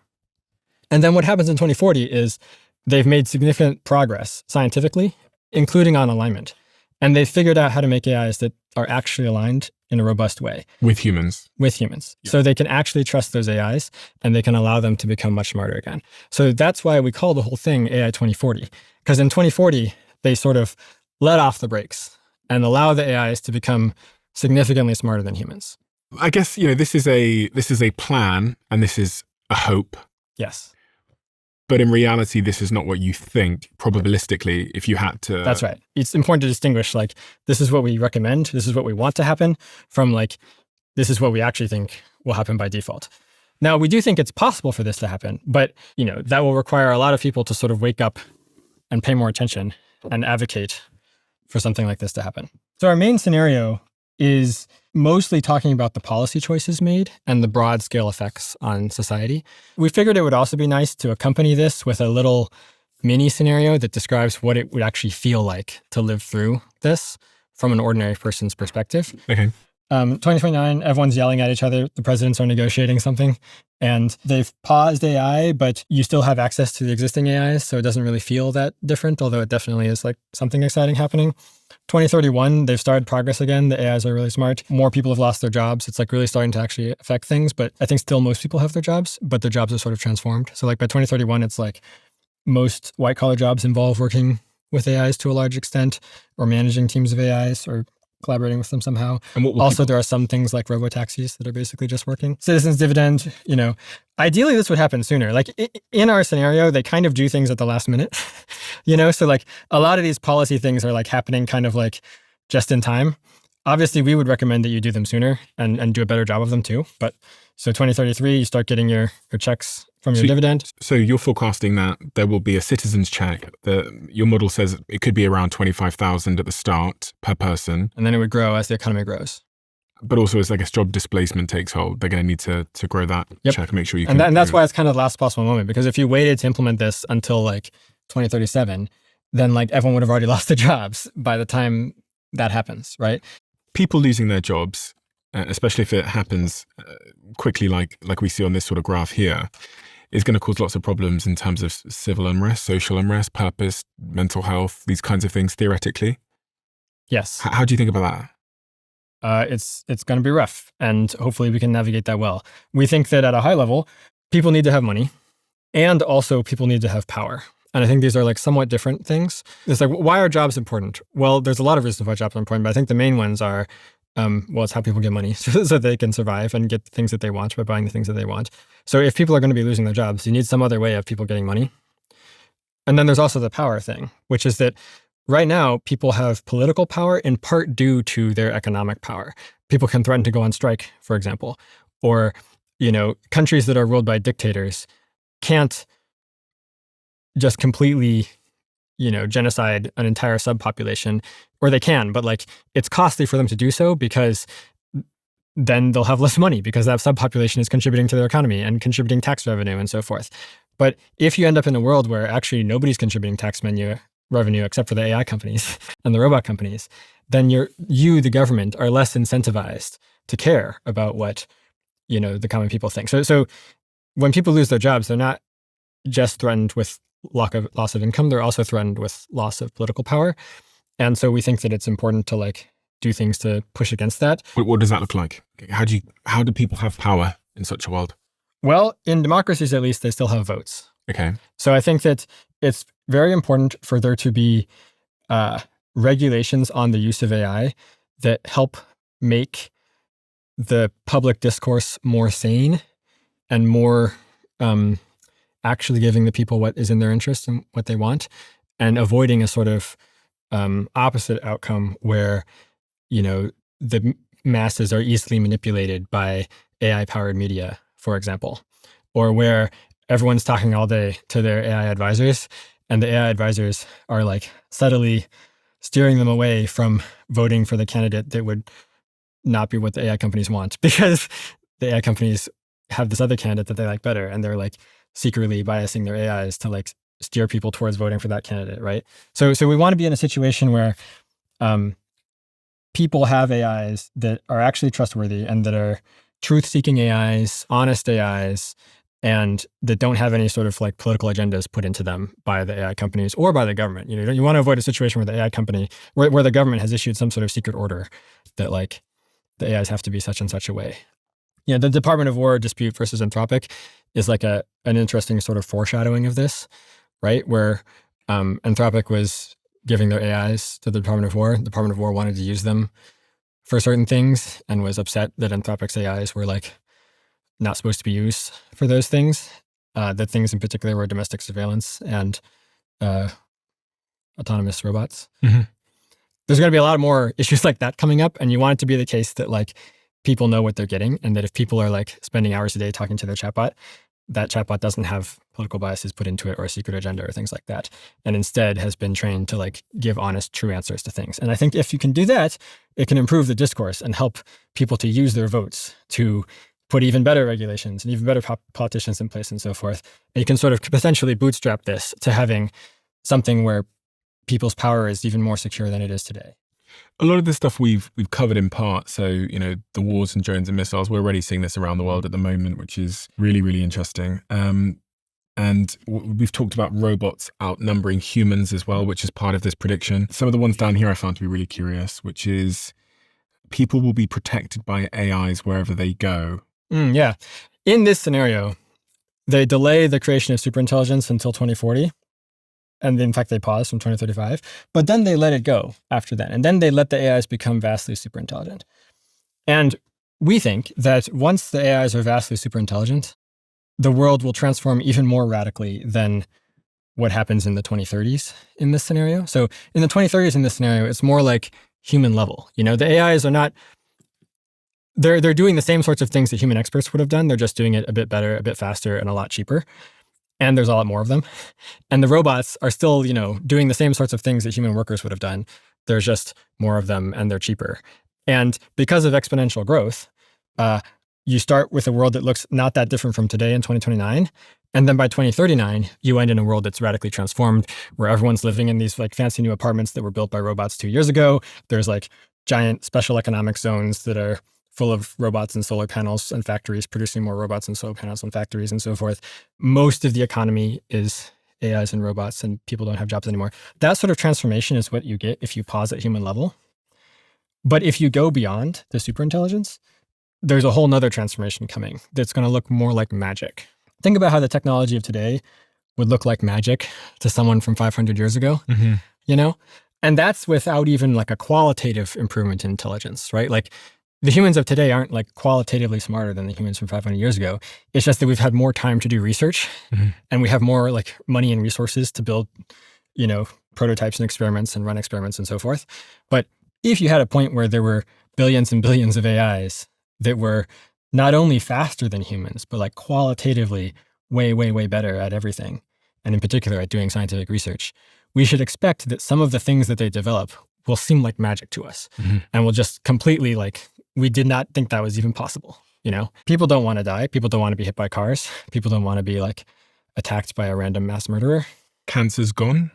I mean, not just cancer, like, you know, a lot of the stuff that happens in science fiction will probably have happened by then. So things like people scanning their brains and uploading into computers, right? Or self-replicating robots in the asteroid belt, creating more and more satellites to produce more and more power, to produce more and more self-replicating robots and so forth. Most people still live on Earth, but the trend is to move to space. That's right. Yeah. So like if you end up in the situation where the entire human economy is just like a tiny drop in the bucket that is the entire economy, and it's just like this huge amounts of robots and AIs that are moving incredibly quickly, then what you want is Earth to be mostly left as something like a preserve.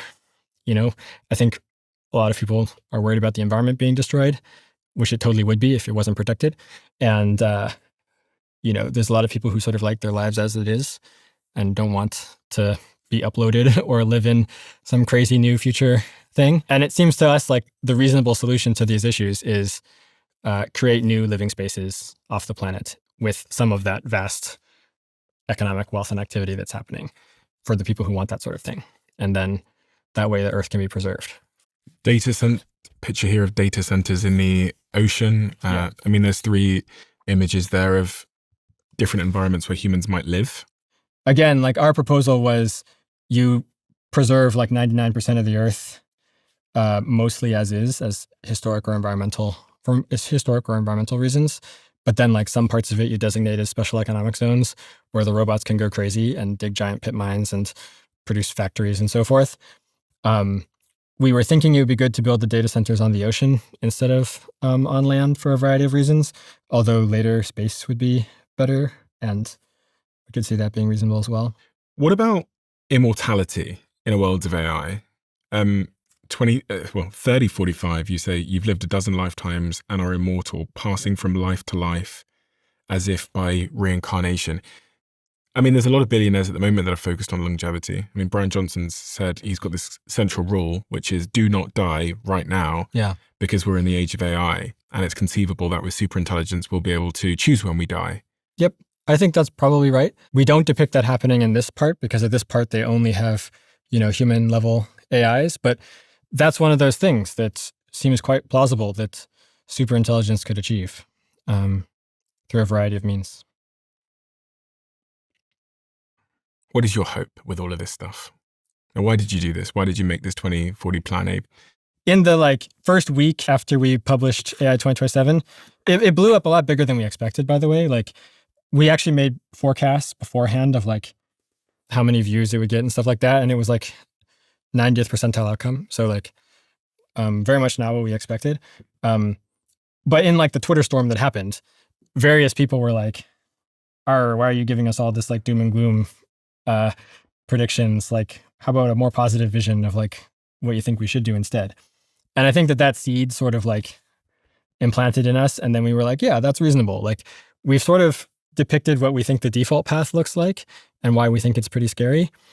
Now maybe we should switch tacks and come up with some actual recommendations and then depict that as well. Even though you don't believe they're probable.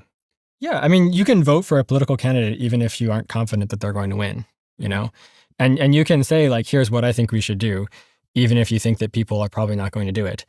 You shouldn't say this if you think it's completely unlikely. Like if you think there's no chance, then like maybe you shouldn't bother. But we think there's a chance. Like in particular, for the reasons that we describe in the scenario, we think that people are going to wake up to the power of AI over the next few years. Because of something happens?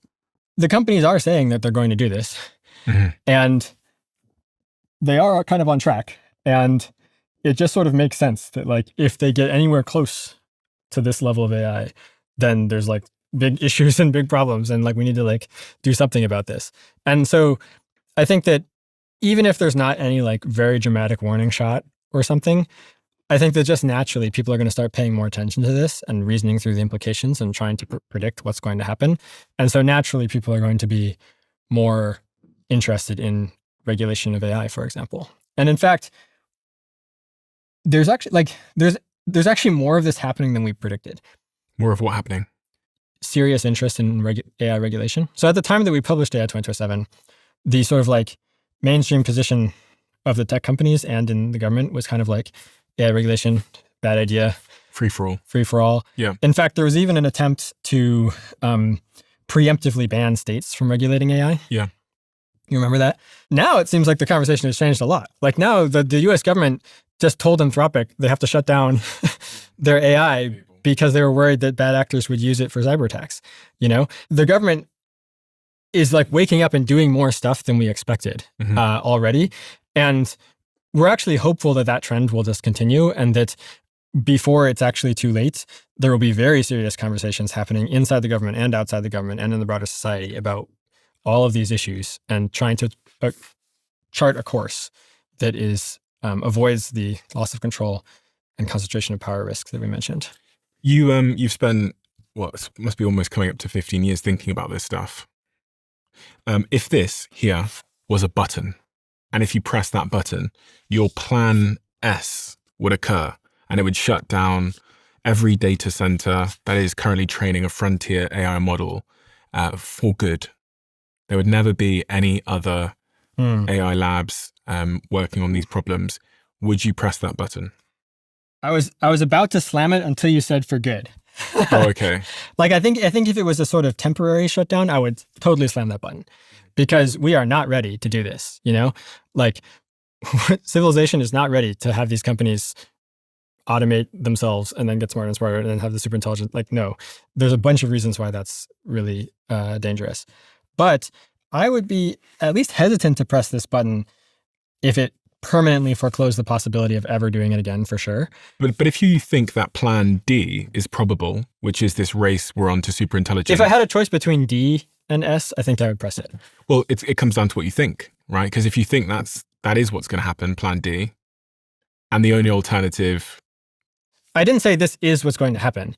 Probabilistically. Yeah. Like I'd be like, this is the most likely. Maybe this is the second most likely. Maybe this is the third most likely. They are all possible. So with your current perspective on whatever one you think is going to happen, would you press the button?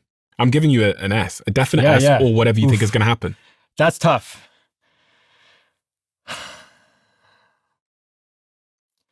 What is the scope of the shutdown? So is it? It's no one can train an AI model again, ever again. That's real rough because, like I said, there's loads of benefits that we could get from AI if we do it right. I think I've almost put you in the position of Sam Altman. Yeah. To some degree. Yeah. Do you mind if I just take a moment to think about this? I prefer you to think. Yeah.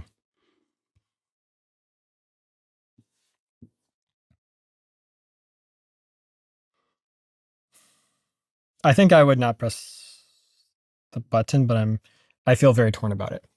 The reason why I think I would not press the button is that I still have substantial hope that we can get something much better than this, something more like this.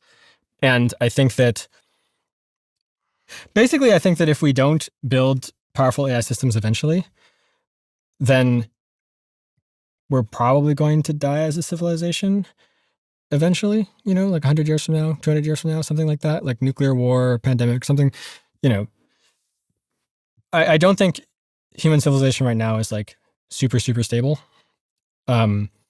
And so I think that basically what I was about to say was the possible benefits for posterity and for all the billions and billions of people who could live in the future outweigh the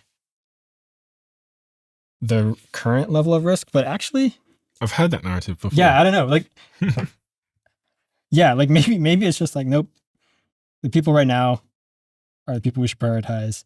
People right now are in grave danger. they're going to be fine for at least the next couple of decades. So never mind posterity. Prioritize the people right now. And people right now definitely don't want to do this lottery, I would say. Yeah, you've really asked me a tough question. So would you press the button if that was the button? Probably not, but I would feel very torn. Okay. So what I always think about the personas of like the audience that are watching, and these are, you know, they're very curious people, especially on the subject of AI, as we've seen, but they want to know like what it means for them. I think a lot of them also want to know what they can do. Yes.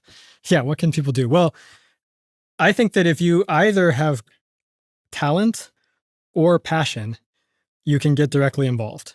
There's lots of organizations that are worried about these things and that are trying to do something about it, like political advocacy or technical research or like building useful tools that will hopefully help people be better and stuff. But if you don't want to like make any major career changes or things like that, then I would say just pay more attention to these issues and talk about it more with people. Do stuff like, you know, emailing your congressman or whatever.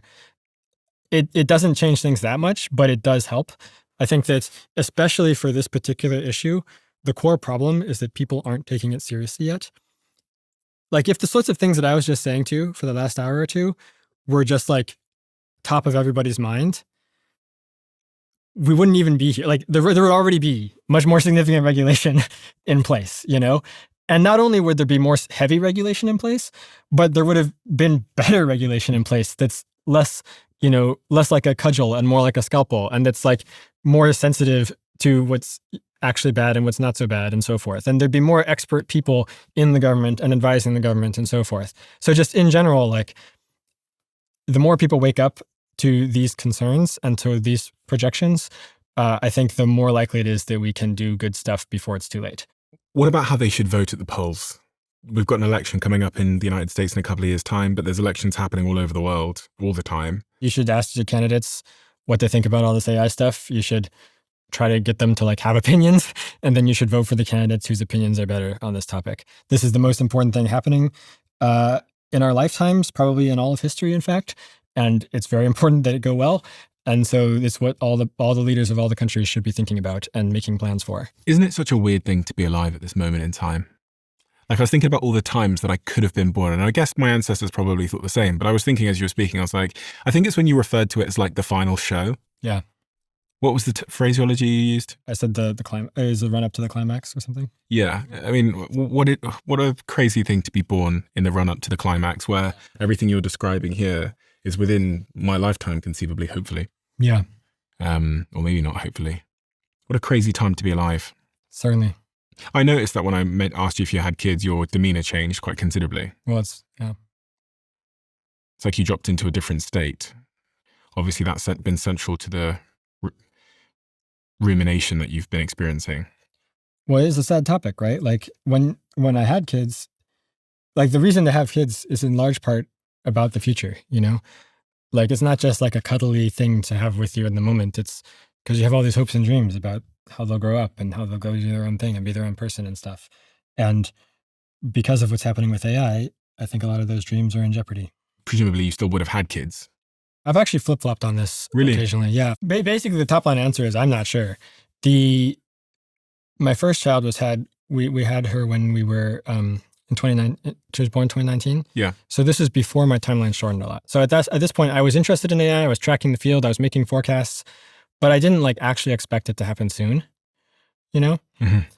And then this caused like when I did start thinking like, oh my gosh, it's going to be happening like real soon, like by 2030. You know, that caused some reconsidering. And so I basically told my wife, like, let's not have any more kids. It's too uncertain, you know.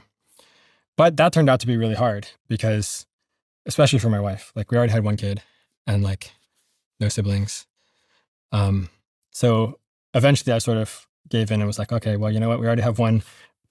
It's going to be all right. Like maybe the future will be good. And even if it's not, like, well, we're all in the same boat together. It's quite chilling what you're saying. It's chilling because you know more than me. And if you're at home saying to your wife, listen, maybe we should pause on having more children and building a family because of what's going on with AI, To be clear, yes. I mean, yes, it's very concerning. I am chilled. This is bad. This is what I've been saying. I hope things go well. I think things might go well. I think that there's a lot we can do to like steer things in a better direction. I mean, one of those things as well, I have to say, is just speaking about it. I think a lot of the progress we've seen with governments waking up and, we've seen certain things with people booing certain people at certain events. Yeah. Is a downstream from people like yourself actually coming on shows like this and all the other podcasts and telling us what's going on.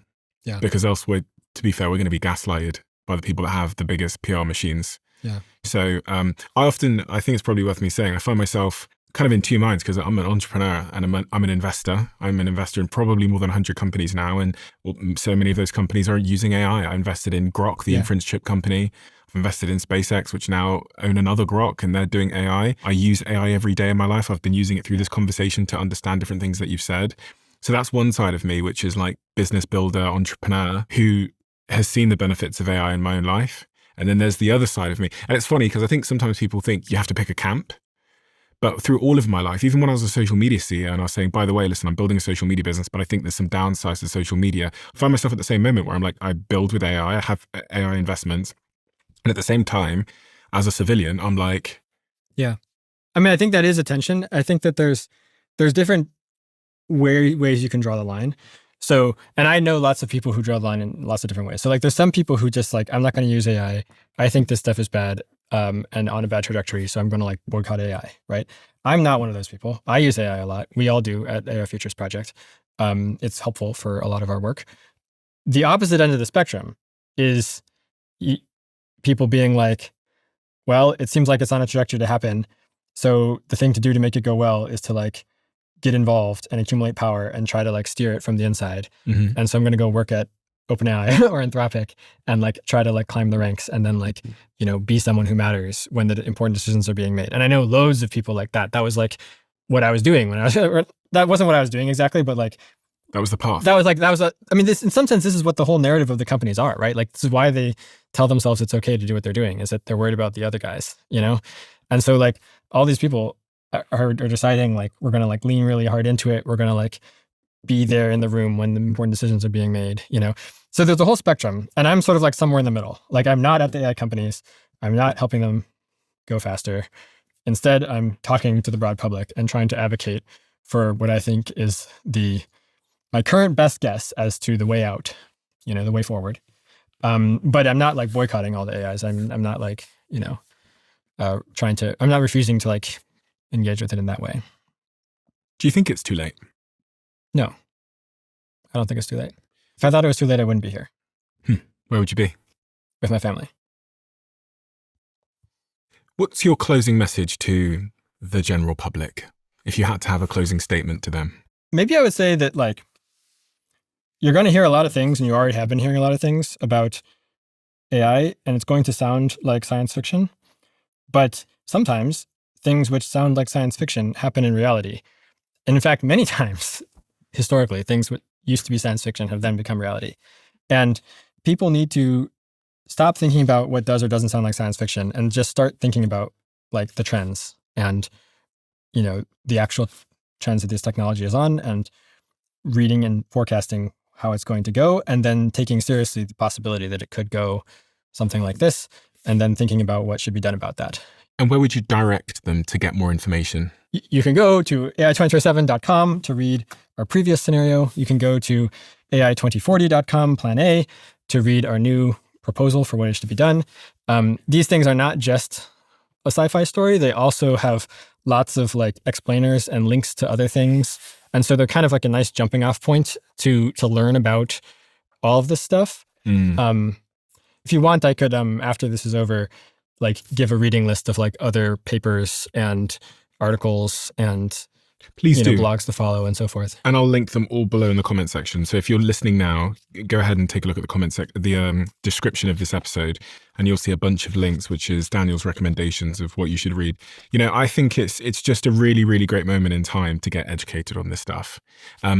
Humans have an inclination, because of cognitive dissonance, where we feel uncomfortable about something, to bury our heads in the sand and avoid it. Yeah. But actually, I think this is one such time to do the very opposite for many reasons, to inform yourself so you know what actions to take, but also because AI, unavoidably is going to be a huge part of all of our lives and careers. Yeah, thank you. And that's a good way to say it. It's going to matter a lot.